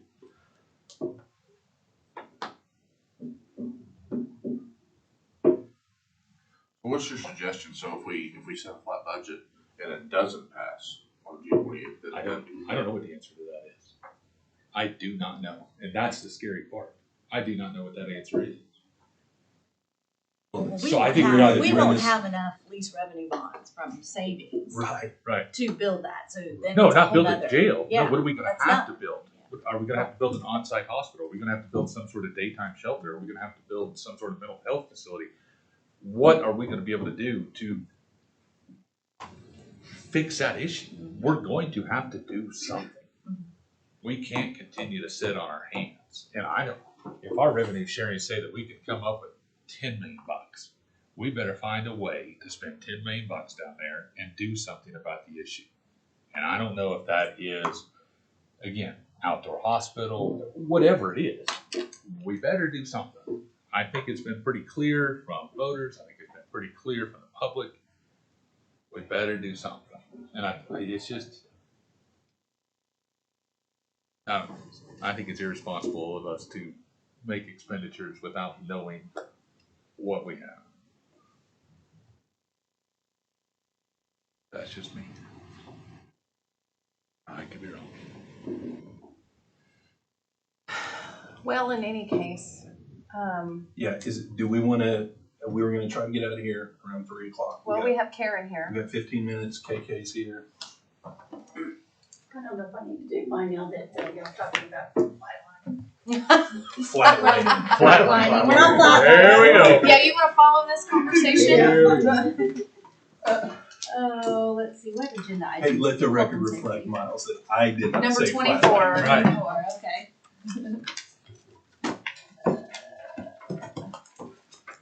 Stand beside It's, you. it's difficult being conservative. What do you like, Fred? Okay. We're gonna talk about not much in the budget, okay.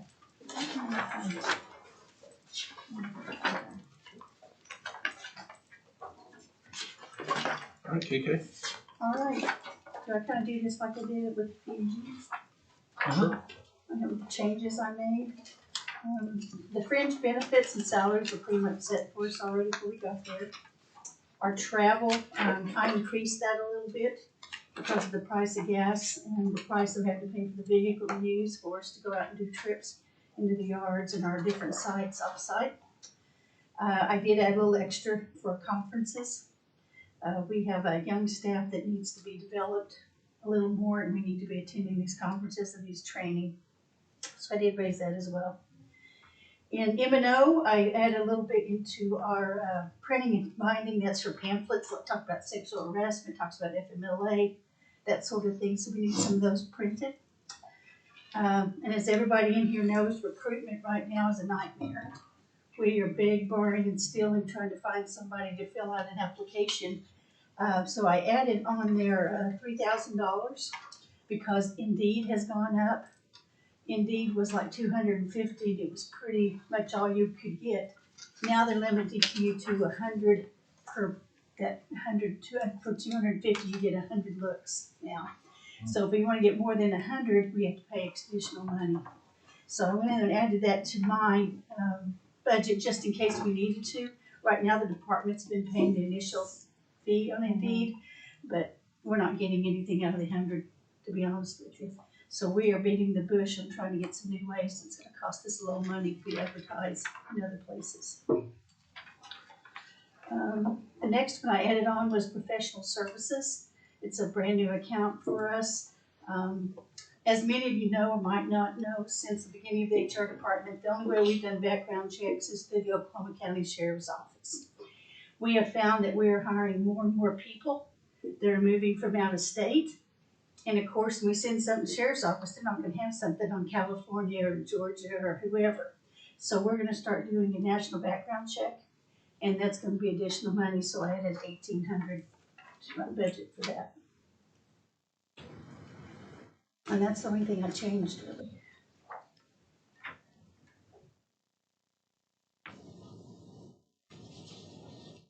Oh, I didn't mention something too. Also, the Federal Motor Carrier Safety Association, that's for CDLs. We are now going to have trained a hire labor. You want them to become a CDL driver, you have to send them for training, and that could possibly be up to $950 to $975 per employee. So that's something else we have to look at down the road. We're looking if LTAP's going to offer that for us. But they went to a session last week at the ACO conference, and they were saying it might be $950 per employee to send them for that CDL pre-training. So I wanted to add that in there as well if we needed it. I did forget one too. I'm sorry, I'm making me nervous. On my capital, I did ask for $8,000. That's for some software that would help us be more efficient with our department. The software we're looking at covers job descriptions, it covers training in a box, it covers some legal issues, and we haven't had that before. We haven't bought anything yet, but one of them for 3 years was $8,000. But we're looking at something a little more cheaper that we can still use, but we haven't done that yet. That training in a box, is that for the HR staff or something that is a tool that all the departments will be able to utilize? We would use it to train people. Our trainers would train people, but it's got safety on there, it's got HR issues, it's just a whole encyclopedia of training in there. We've looked at it a little bit.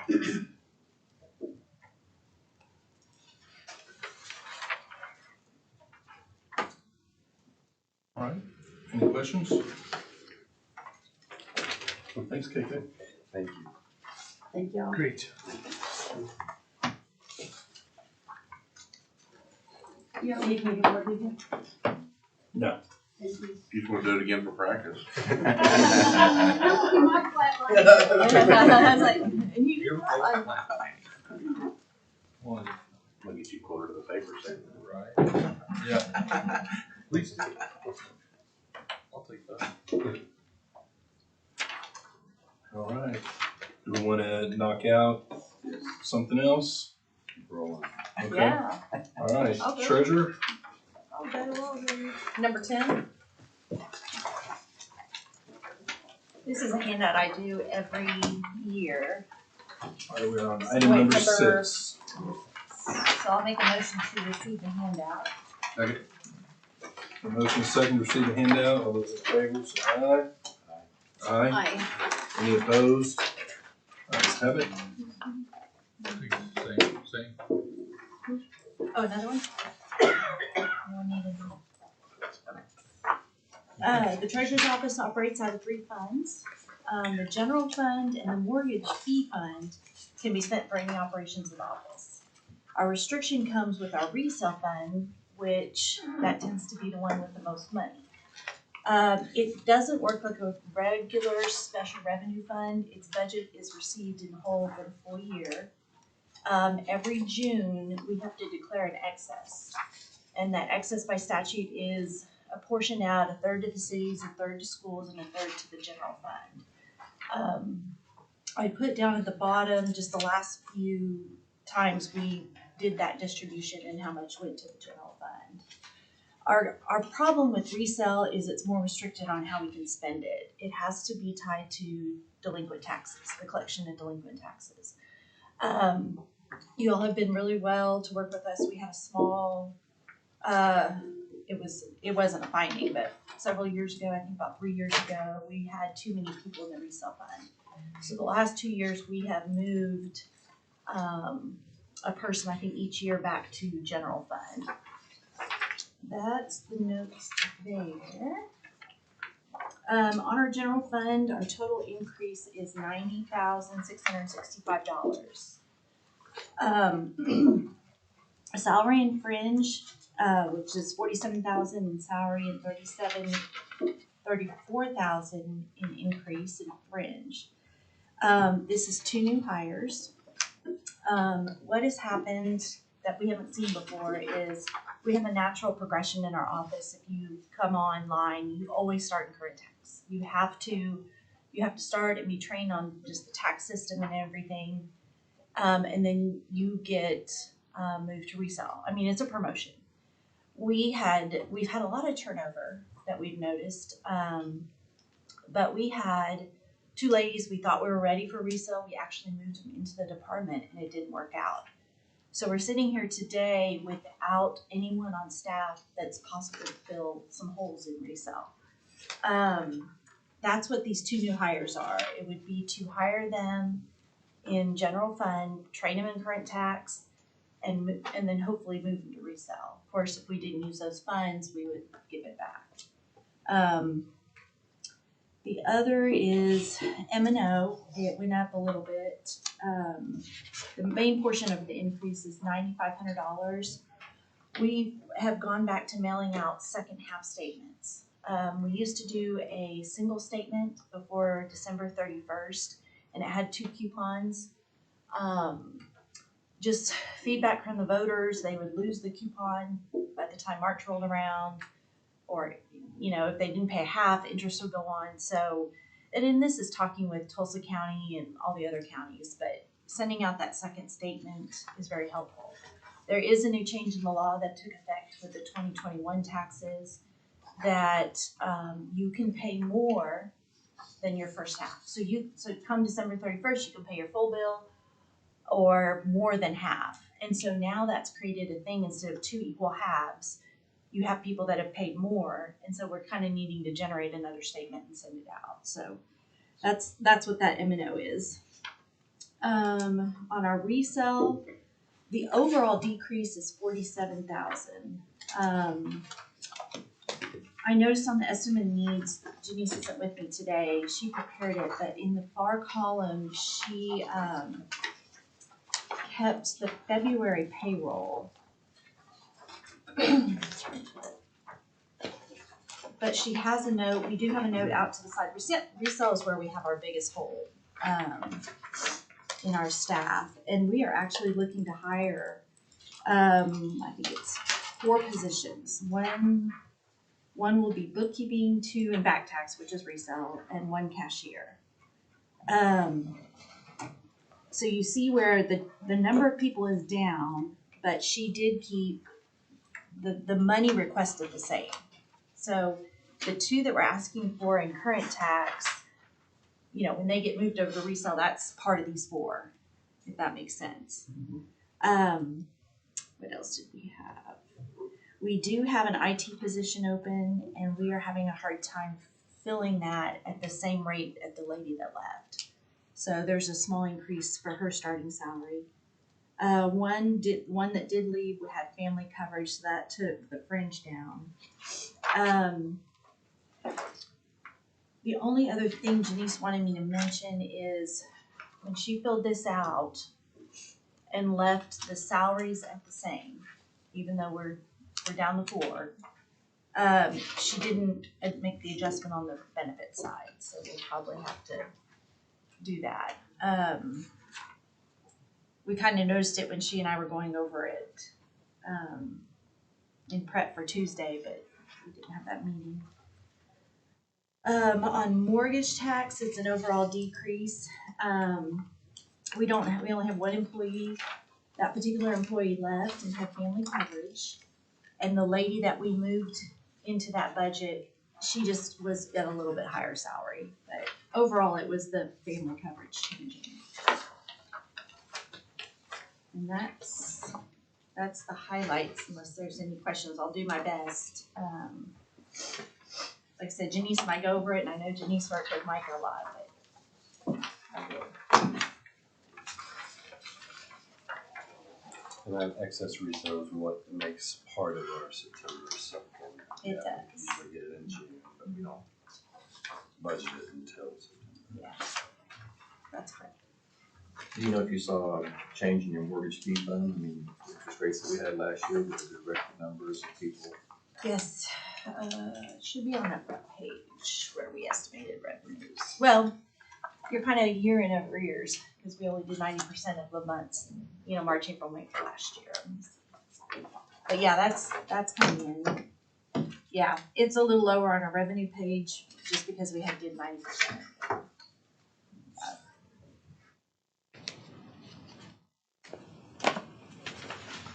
Any other questions? If not, Danny, you wanna go? Sure. You're next on the list.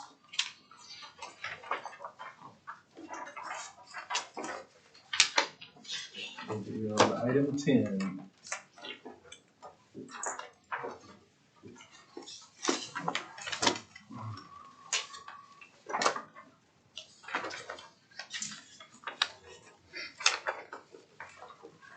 Alright, I don't have a handout, but I do have something up on the screen here. Let's look at our general fund and then our 3 special revenue funds combined. All total, we estimate we're gonna budget a little under $5.8 million in total for our office. 2.7 million of that is our general fund request. The only increase we are requesting is for the health premiums.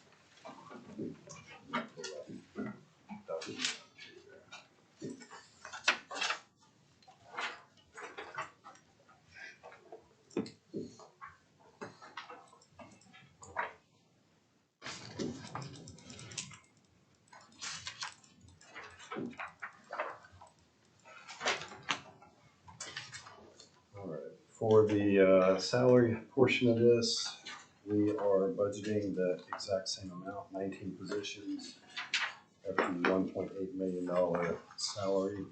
You'll recall last year we hired 2 new positions, Micah and Charlotte, to fill a couple future vacancies. We've already, Kelly retired, so we filled that. We were able to, once Kelly retired, we were able to move one of them up into our general fund and pay their salary out of that. So we still have that one extra position that we're covering in our special revenue funds. We're not asking for general fund money to cover that this year. So the salary stays the same, the premium increase, and then our M&O is the same amount. We've made some adjustments within our categories, but the same amount as well as capital for our general fund. Special revenue funds, we have the county clerk lien fund, that's fund 1150. We pay 2 positions out of this fund. And that fund is, we generate revenue, and the money that we generate for that fund comes from doc stamps and from mailers, etc., for mechanic liens. So the money stays within that fund, and that is able to be used for the general operation of our office. So we have some flexibility within that fund.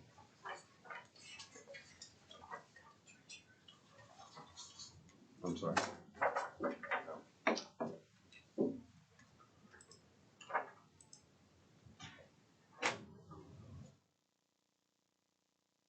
Our next fund is our UCC fund, Fund 1151.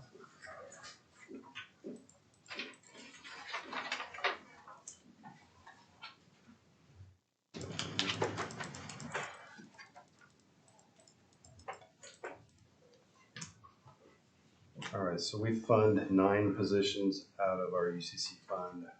UCC, we have a UCC department mixed in with our records, our registration's office. So we try to fund that portion of our office with the UCC funds that we bring in. So everyone we pay out of UCC works in the UCC function of our office.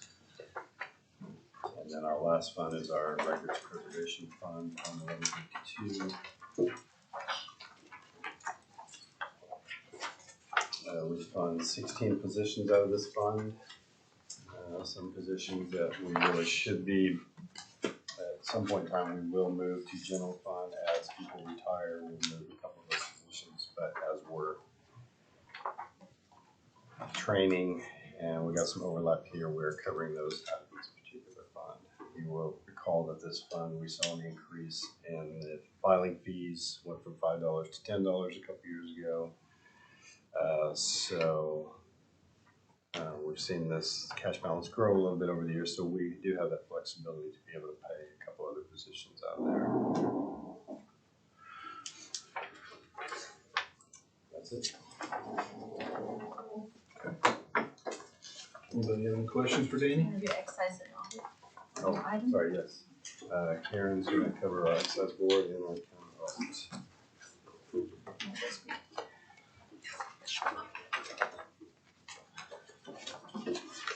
Okay, on excise, last year, there was a bill passed that raised the, pay from $75 to $125, but it only did it on the BOE side. So there's another bill up this year to raise the excise board side. So I went in and did everything I could to try to keep from raising this budget. But on the salaries, I think I usually did 110 meetings and I knocked it down to 90. But the salary still went up because the pay went up. So if they go over, it's 90 for the vice chairman and the member, and then 102 because the chairman also goes to the tax row. So if we go over those meetings and I don't have any savings in the rest of my budget, I may have to come back to bed. But, you know, it's kind of a guessing game depending on how many meetings they have once all the notices and stuff go out. They don't have, you know, they don't have any benefits, so we're good there, or any insurance. I did go up, let's see, I went down on my mileage because I went down on the number of meetings. I keep the registration fees in there because they do have to go to training and stuff. I did go up on the office supplies and the publications, $250 each, and I pulled that from what I had in my capital, and I just deleted the capital. We'll go to the county clerk if we need support, if we need equipment. But I did everything I could to keep from raising it, but it's still going up $2,381.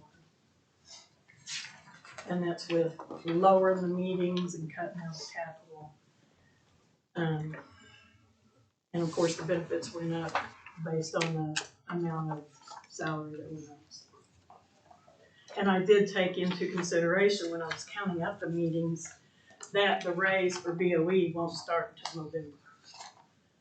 So I didn't just give them 125 for all meetings. Yep. I did it based on how many I counted after November. So, and as far as audit goes, if you don't have any questions on that side, as far as audit goes, audit is 1/10 of a mil. So basically I just budget what their budget was last year after the September supplement. And then once we get into final numbers, we increase it at September. Yep. So it's flat leveled. The word of the day. Thank you. I think it's gonna be the whole theme. I just moved in my chair. I hear it. This is street buzzing noise. Alright. Assessor? Sure.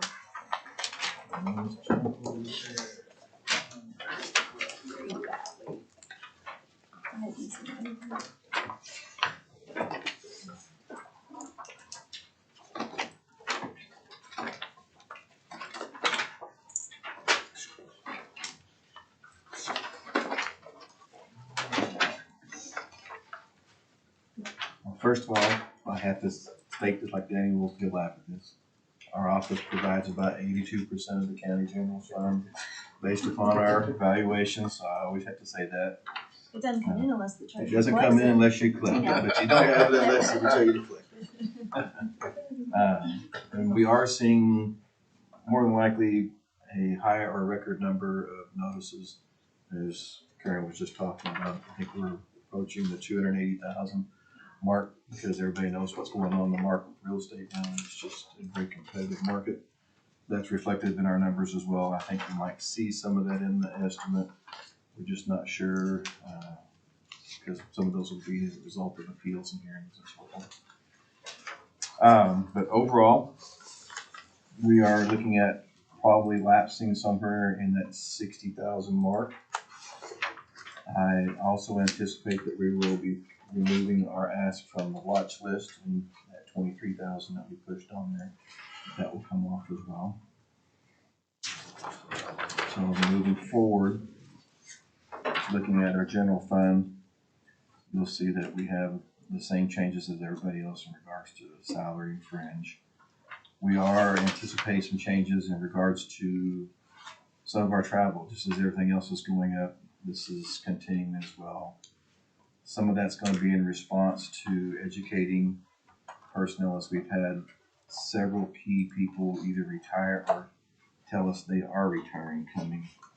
I have 3 coming, 1 in June, 2 in July. 2 of those are 25 and 35 year plus. So just like everybody else is having a problem with getting those people bringing into that type of a caliber, we're having a difficulty bringing in the same people with that. It's just an unusual problem.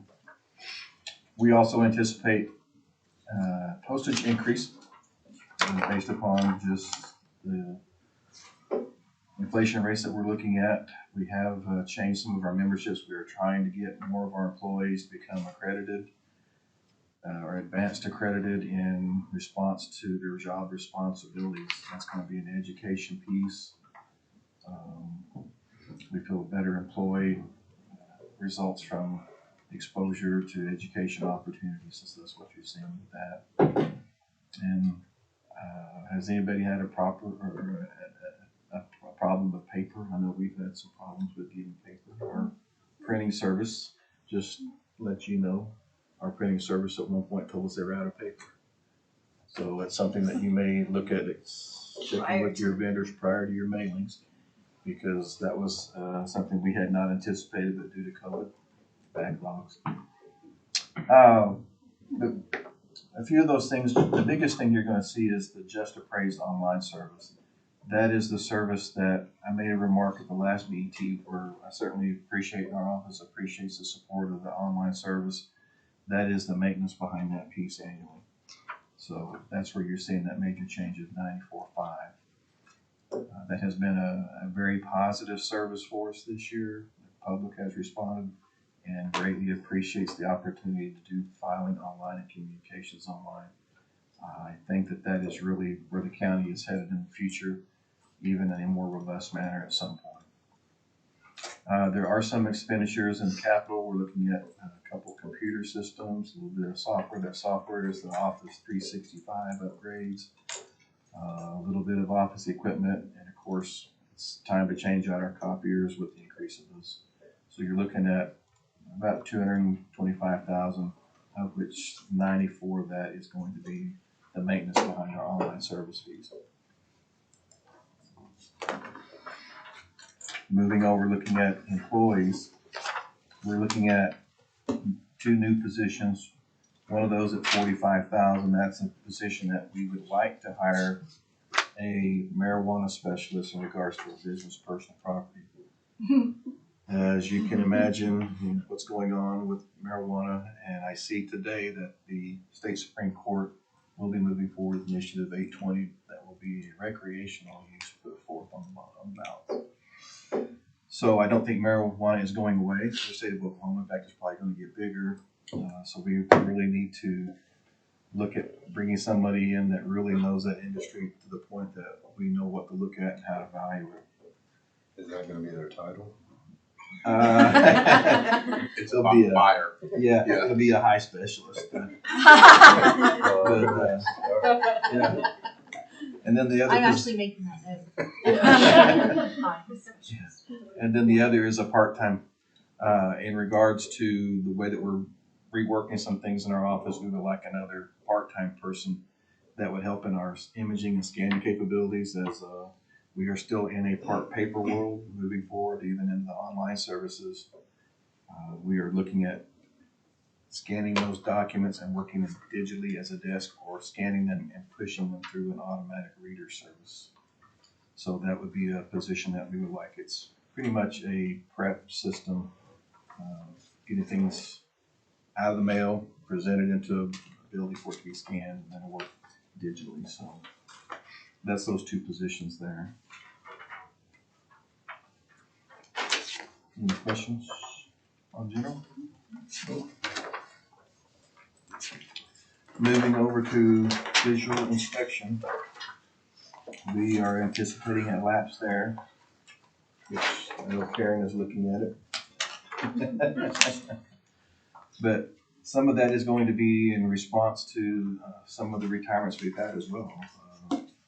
We are still trying to pick up what we consider a commercial supervisor that left us, joined another county down south. I won't name the county, but Directly south. Directly south of us, yes.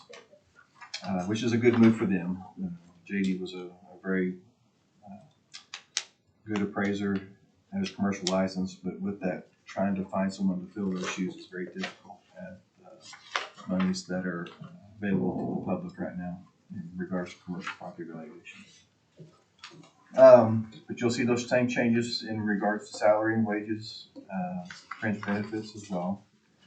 We did have that slight little transfer in there for that.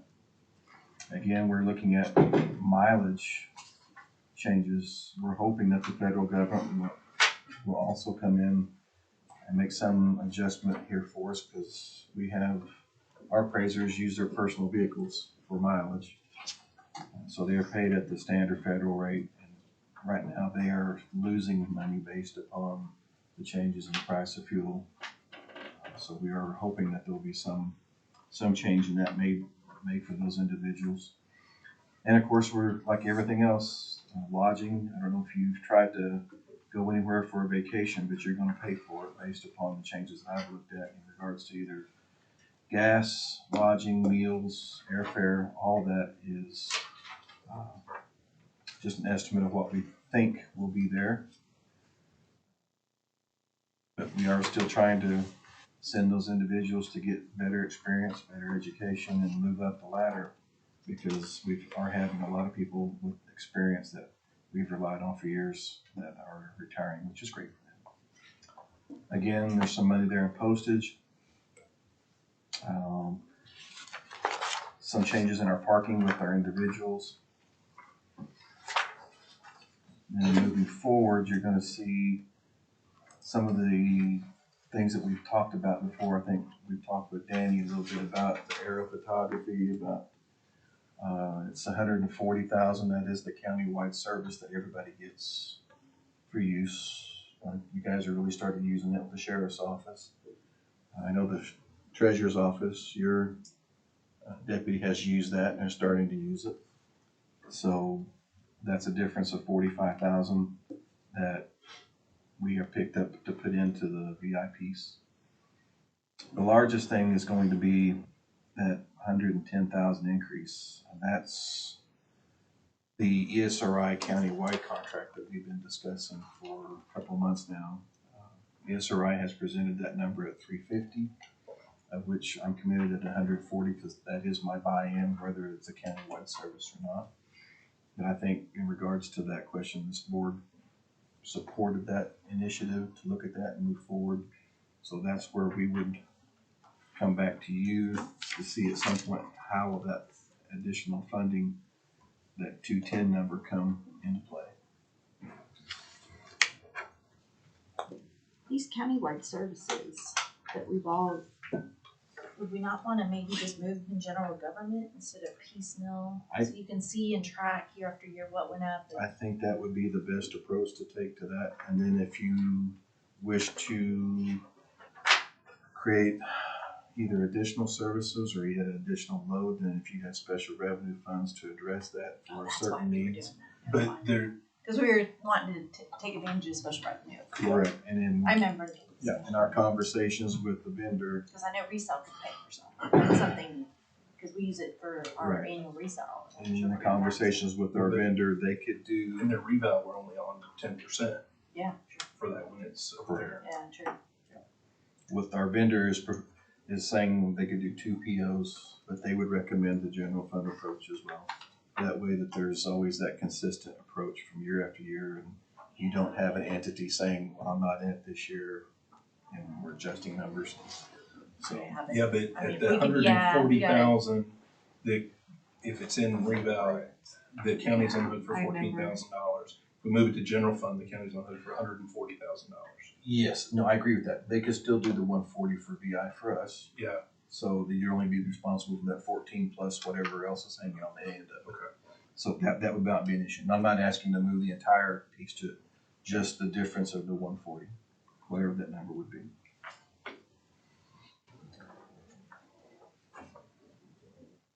We're looking at a couple of decreases with our CAMA customization, which is our valuation software, cost tables and so forth.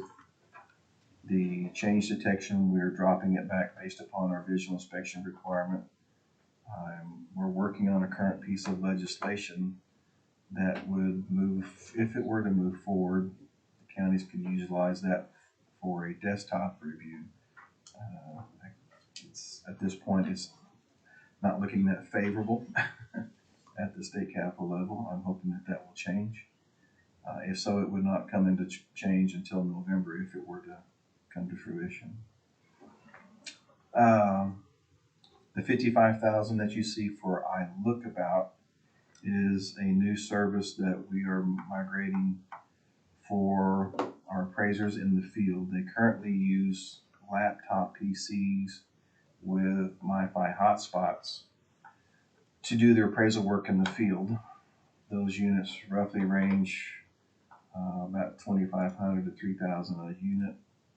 We are working towards moving to an iPad environment, which would provide us a unit that would encompass the connection in the field plus the camera in it versus having a separate camera alone. Next, our appraisers take three pieces of the field: PC, the MiFi, and a camera. This would wrap everything into one unit. Plus, it would provide us GPS points in the field and allow us to get our digital maps into the hands of our appraisers, which is very important, particularly in regards to new construction properties or damage assessments where there's no landmarks available. It's a much better system, plus the tablets, the iPads, the batteries will last in them all day, where the PCs are lasting maybe 6 hours to be recharged at lunch. So there is a little bit of work there. The CoStar is Let me ask you real quick, since we are on that, how many units would that cover all your appraisers? This 55? We've been buying iPads already. The iLookabout is the serviceability of a vendor that is hosting that for us in a cloud service, so that process will be placed into that. So last year with CARES, you guys got a lot of laptops. Is this going to replace those? Not for the field people, no. Those PCs were bought for the individuals that are office workers. I was just going to mention, if you've got Absolutely. a better route moving forward for those folks, if you weren't going to need those, they were still new. Oh, so yeah, if turn them over to others. other Absolutely. departments needed new computers. Yeah. Our appraisers in the field already had tablets. That CARES piece was for those that did not have the ability to work from home. Okay. Yep. The CoStar is additional licenses for our appraisers. That is a service that provides us information in regards mostly to commercial properties and commercial businesses. It helps us determine property transactions and sales, incomes to properties for leasing amounts. It really is becoming a critical piece in regards to the valuation of our commercial properties. It's a service that acquires that information as a whole, and then we subscribe to it so that we can pull a commercial property and see all the income approaches that are used for that for valuation purposes. The other little changes are just simple ones that are just going up for Kofax. That's our imaging scanning systems. The Microsoft Azure is an additional bump that our GIS system will reside in the cloud. That will also be the same system that if the county-wide approach is adopted, that number will go through as well. So that we're spending that $35,000 in the cloud for that service through the VI plan. So it's really $175,000 total VI for countywide GIS out of our piece. The equipment, computer equipment decreases that you see, that's in regards to the servers that we purchased last year that were hardware that are not there, but the replacement of that 104 is the software that will be the licensing, the SQL licenses that runs all of our databases in regards to property valuation. So it's almost a wash of those. One's a hardware, one's a software issue now with the licensing. And then of course a copier lease change increase as well. You're looking at employee counts, there's 2 positions there that we're looking to fund. They will be new GIS technicians as we come on. I'm anticipating that I will need 2 more of those individuals that will be to support the county. I anticipate if the countywide agreement goes into place, I have a current one that will be spread thin in regards to startup issues with other offices as we volunteer to take that service on for the entire county in its initial phases to get you jump started and get your services up and running on GIS. But as the county continues to grow, we grow about anywhere from 4,000 to 5,000 accounts annually per year. I think I looked at our employee count from 2008. Our total employee count was 80 or 77. We are at 81 or 82 now. If the change detection bill does not go into place, I can't help but see our office becoming more dependent upon having more employees. It's going to be a vital piece for us if I can get it through legislation, but it's just up against some difficulty right now. But otherwise, it's the status quo. We continue to have to do the inspections like they do on properties. I have to have those personnel to do that work. But at this point, from field inspectors, I don't have a number in there yet. But I'm hoping that change detection will come into place and allow us that we won't have to come back and ask for employees or in the future ask for as many employees. Any questions?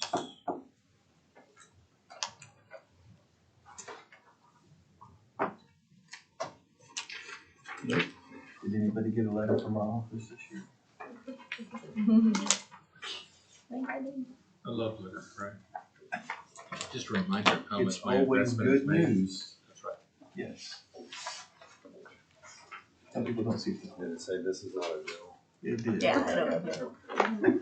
So I throw it away. Actually. Well, of the 325,000 parcels we have, roughly 290,000 or so have structures on them. So you see the ratio that nearly every property received an increase on. That's a strong indication of the market. You weren't alone. An increase in their taxes, an increase in the value of their property. Increase in the value of your property. The treasurer does taxes. They do the not us. taxes? Okay. All right, any questions? All right, if not, let's move to item 16, which is facilities. Did you want me to do the reval fund or? 1201, 130? That's a revolving fee fund? Yeah, go ahead and do that one real quick. That's simply a fund that we have that the money in there is allocated for special, it's the only special revenue fund that we have. It is in regards to using that money for the payment or support of our GIS mapping services, whether it's computers, systems, and so forth. So it doesn't really allow us to use it for anything but that. Although some other county assessors' offices would bear make it different. All right, Keith, you're up. Item 16. I'm sorry, 21. And the federal role facility.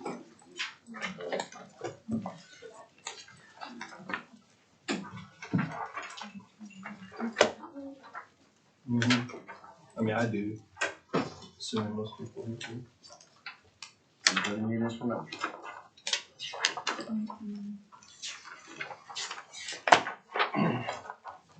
Asking for almost a 9% increase over last year.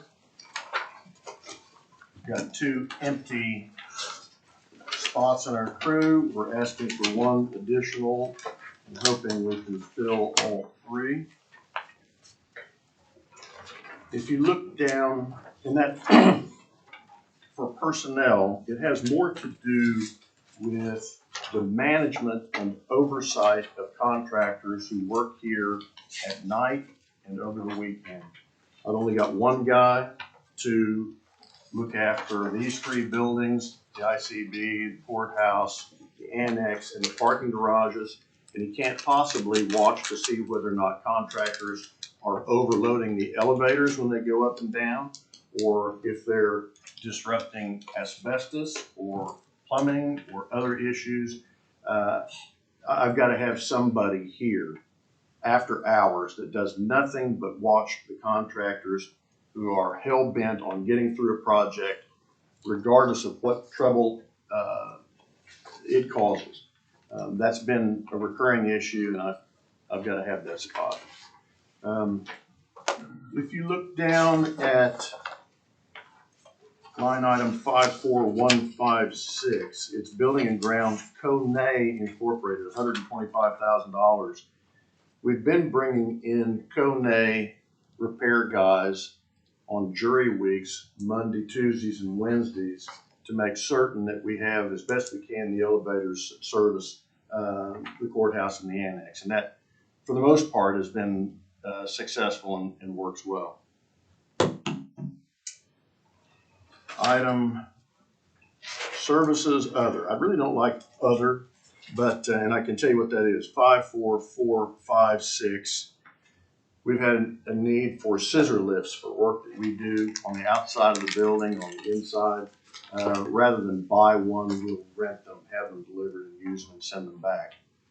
Also, that includes the recycle services for which we now have to pay. In years past, the recycle service was given to us free because we would supply those companies with the paper.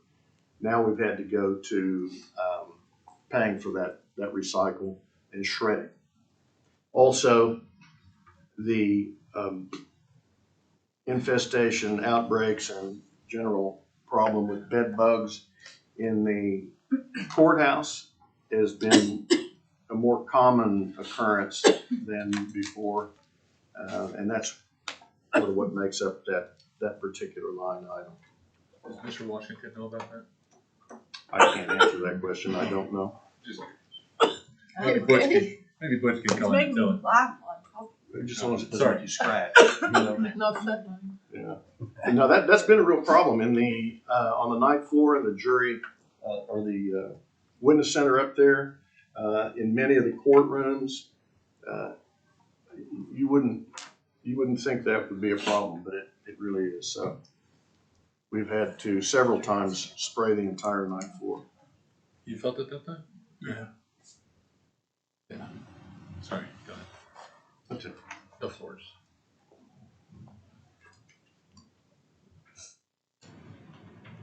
Keith, on your capital, the trucks, is there something in particular you're looking for there?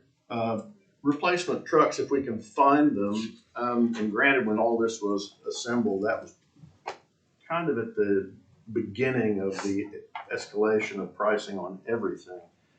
We've done a pretty good job of getting trucks and vehicles and equipment from state surplus. I don't know that that's going to be the case any longer, so we'll have to. Well, I'll ask Brian and see if we have anything. If any of the yards or any of you guys have vehicles that you're replacing, if they're still usable, we'll take and use anything that we can get. Our fleet's decimated. Yeah, if I don't get back to you on that, you get back with me. Okay. So I'll check and see if we've got something to help. Make a note.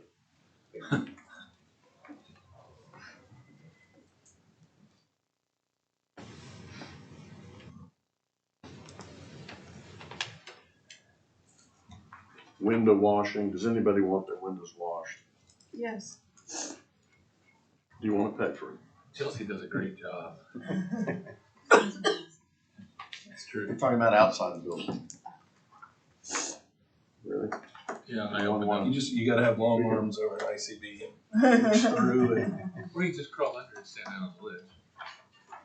I'm not that asshole. We could. Sorry.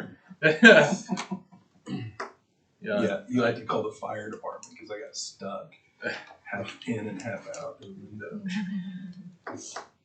Also, you'll see in the capital outlay money for a skid steer. Every time we get a weather event, a snow event, or ice or sleet or whatever, and when the decisions are late in coming as to whether or not we're opening the next day or closing early or whatever, we have to respond quickly. And when equipment doesn't work for us, it's a real problem. We're having to do things by hand. And so if we can begin to add to our equipment inventory like that, that'll help. What does this skid steer do? It removes snow. It's like a bobcat with a bucket on the front. So what happens is Oklahoma City will come through, they'll come up Hudson, they'll come up Harvey with their big snow plows and trucks, and they'll clear the roadway, they'll clear the rail track for the streetcar, and then when they're finished, they'll come through and maybe run a path up and down Robert S. Kerr. When they do, they push a pile of snow to the curb. That's where people typically will load and unload people. And so when Oklahoma City comes and does that, we'll have piles of snow 2.5 feet tall at the curb that we have to clear. And it's better to use a piece of equipment than 5 guys out there at cold temperatures with snow shoveling. Let's have the same conversation as the trucks. Yeah. Yeah.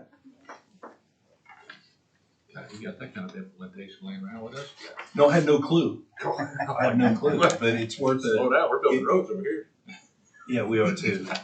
But if we've got a piece of equipment that we're getting ready to replace and it still has a little bit of life left, instead of surplusing it, if it will help another county department, I mean, it's. So we typically what we do is we'll run one down for it. Conservative. Yeah. So the one that you've got now. We have two, right, that ancient one, were they able to get that back up and running and repaired and everything? Yeah, it was in good shape for a little while, but it's on its last leg. So it's nice. It's nice if we have equipment that we can depend on. You know, you need them for maybe 2 days, 3 days out of a year. But when you need it, you need it. Otherwise, you know, we have back injuries, pulled muscles. You know, asking people to clear snow plows that have been manufactured by city trucks is not right. I had the same problem in my neighborhood. See? Yeah. Everybody gets stuck at the intersection. Right. Yeah. All right, anything else on this budget? District's good. I'm sure business in there, we can't deal with the window and stuff, man, you get more than 20,000 people. So you got a janitorial, right? Custodial. The tissue paper in the bathrooms does not come any thinner. Yeah. Right. Sandy had reached out. Well, first of all, there's very little change here. We're in the 3rd year of a 5-year contract with our janitorial contractor, and he's agreed to maintain his pricing. However, Sandy has gone out and talked with different vendors regionally, nationally, when it comes to paper products, and we're looking at an increase there in what those paper products are going to cost us. Okay. So an increase of $23,000 or so over this year. All right. Are you doing capital as well, or? I guess, but under those circumstances, I'm going to need to look at that and determine exactly how much you want to cut out, or you just want to do me the favor and tell me.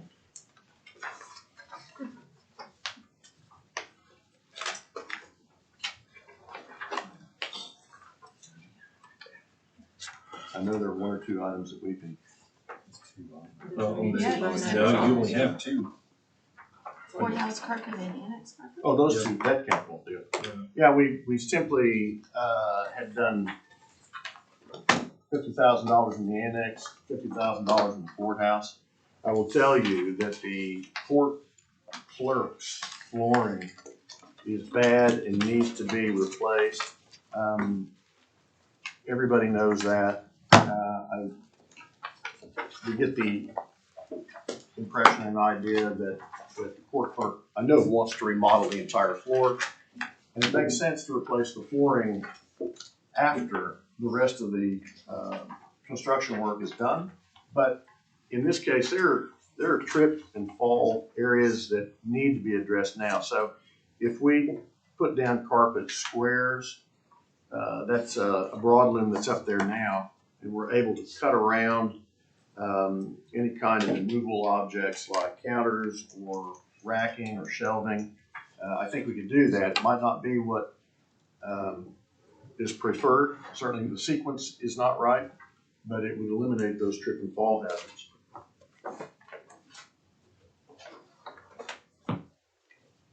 I know Amy's mentioned that.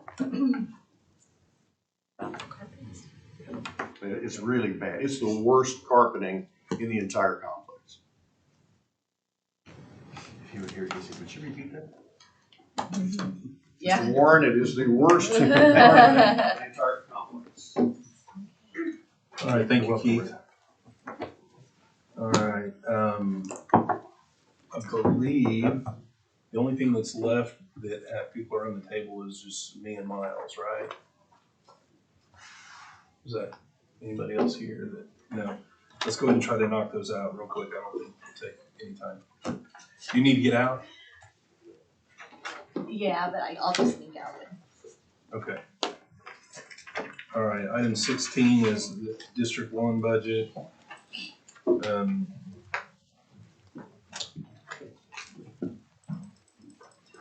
This one here, we are standing still on salaries. We have a split between general fund and highway cash on all but one of our employees, our part-time employee that's down here. We pay 100% out of general fund, but everybody else up at the top is split between general fund and highway cash.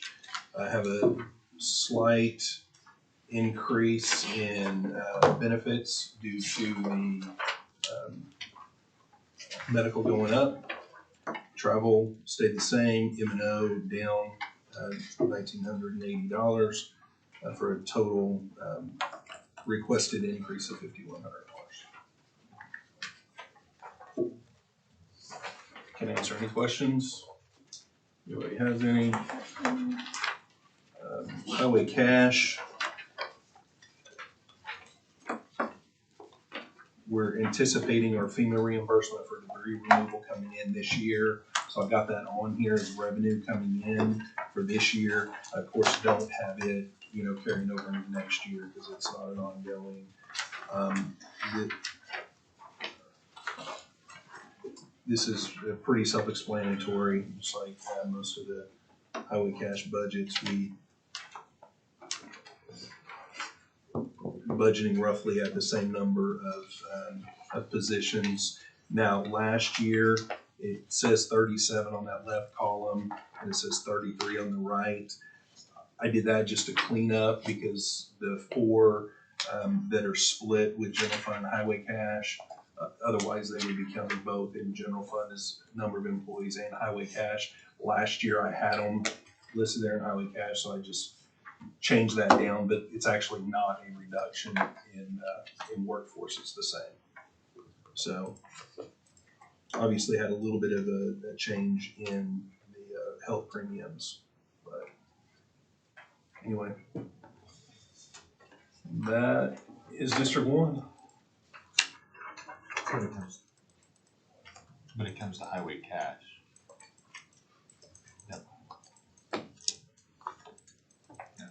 Okay. Miles, do you want to go today or do you want to wait till Friday? I don't care. Mine is very similar to everybody else's gas costs, salary, benefits. Mine's different than District 1's because we're paid wholly out of gen fund. We don't share the cost with highway cash. Commissioner Calvi likes those dollars to go straight to roads and bridges and those that maintain those. So that's the difference in ours. There is a fungible thing there, the $20,000 increase in our special projects fund. That's just to get us more in line with the other special project funds. Similar to District 1's, they, along with us, are well aware that it's wildly successful and we want to use it. highway fund, we were able to add 3 laborers to our staff. We're starting to have rollovers and we have some retirements coming up, I think in the next year or two. So the people that we hired were younger and we're looking to phase them and grow them as employees. We have had people announce that they will be retiring and are retiring, so. If you got any questions, shoot away.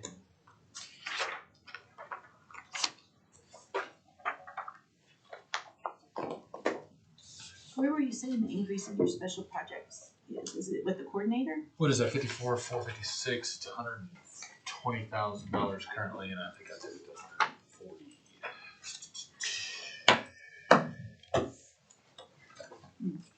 You got it? Just off the top of my head. It's in operating. Yeah. Yep. Sorry. It's related to schools and stuff. Yeah, 54,456.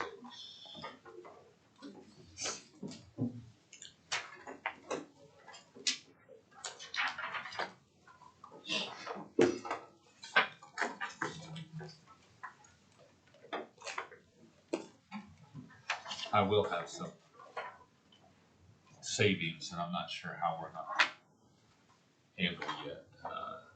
For those that don't know, Gabriel has announced that he'll be transitioning to a new job at Bishop McGinnis in August, I believe. Is that correct, Chelsea? Was it August? So there will be some savings here. I don't know what'll be different with that. So, obviously, that'll be next FY. I have to fund it through at least into July. All right, does anybody have anything else? If not, let's go ahead and wrap it up. Is there any citizens that wish to participate? Any board comments? Is there a motion to adjourn? Is there a second? You only got 2 minutes. We've got a motion to adjourn. Is there a second?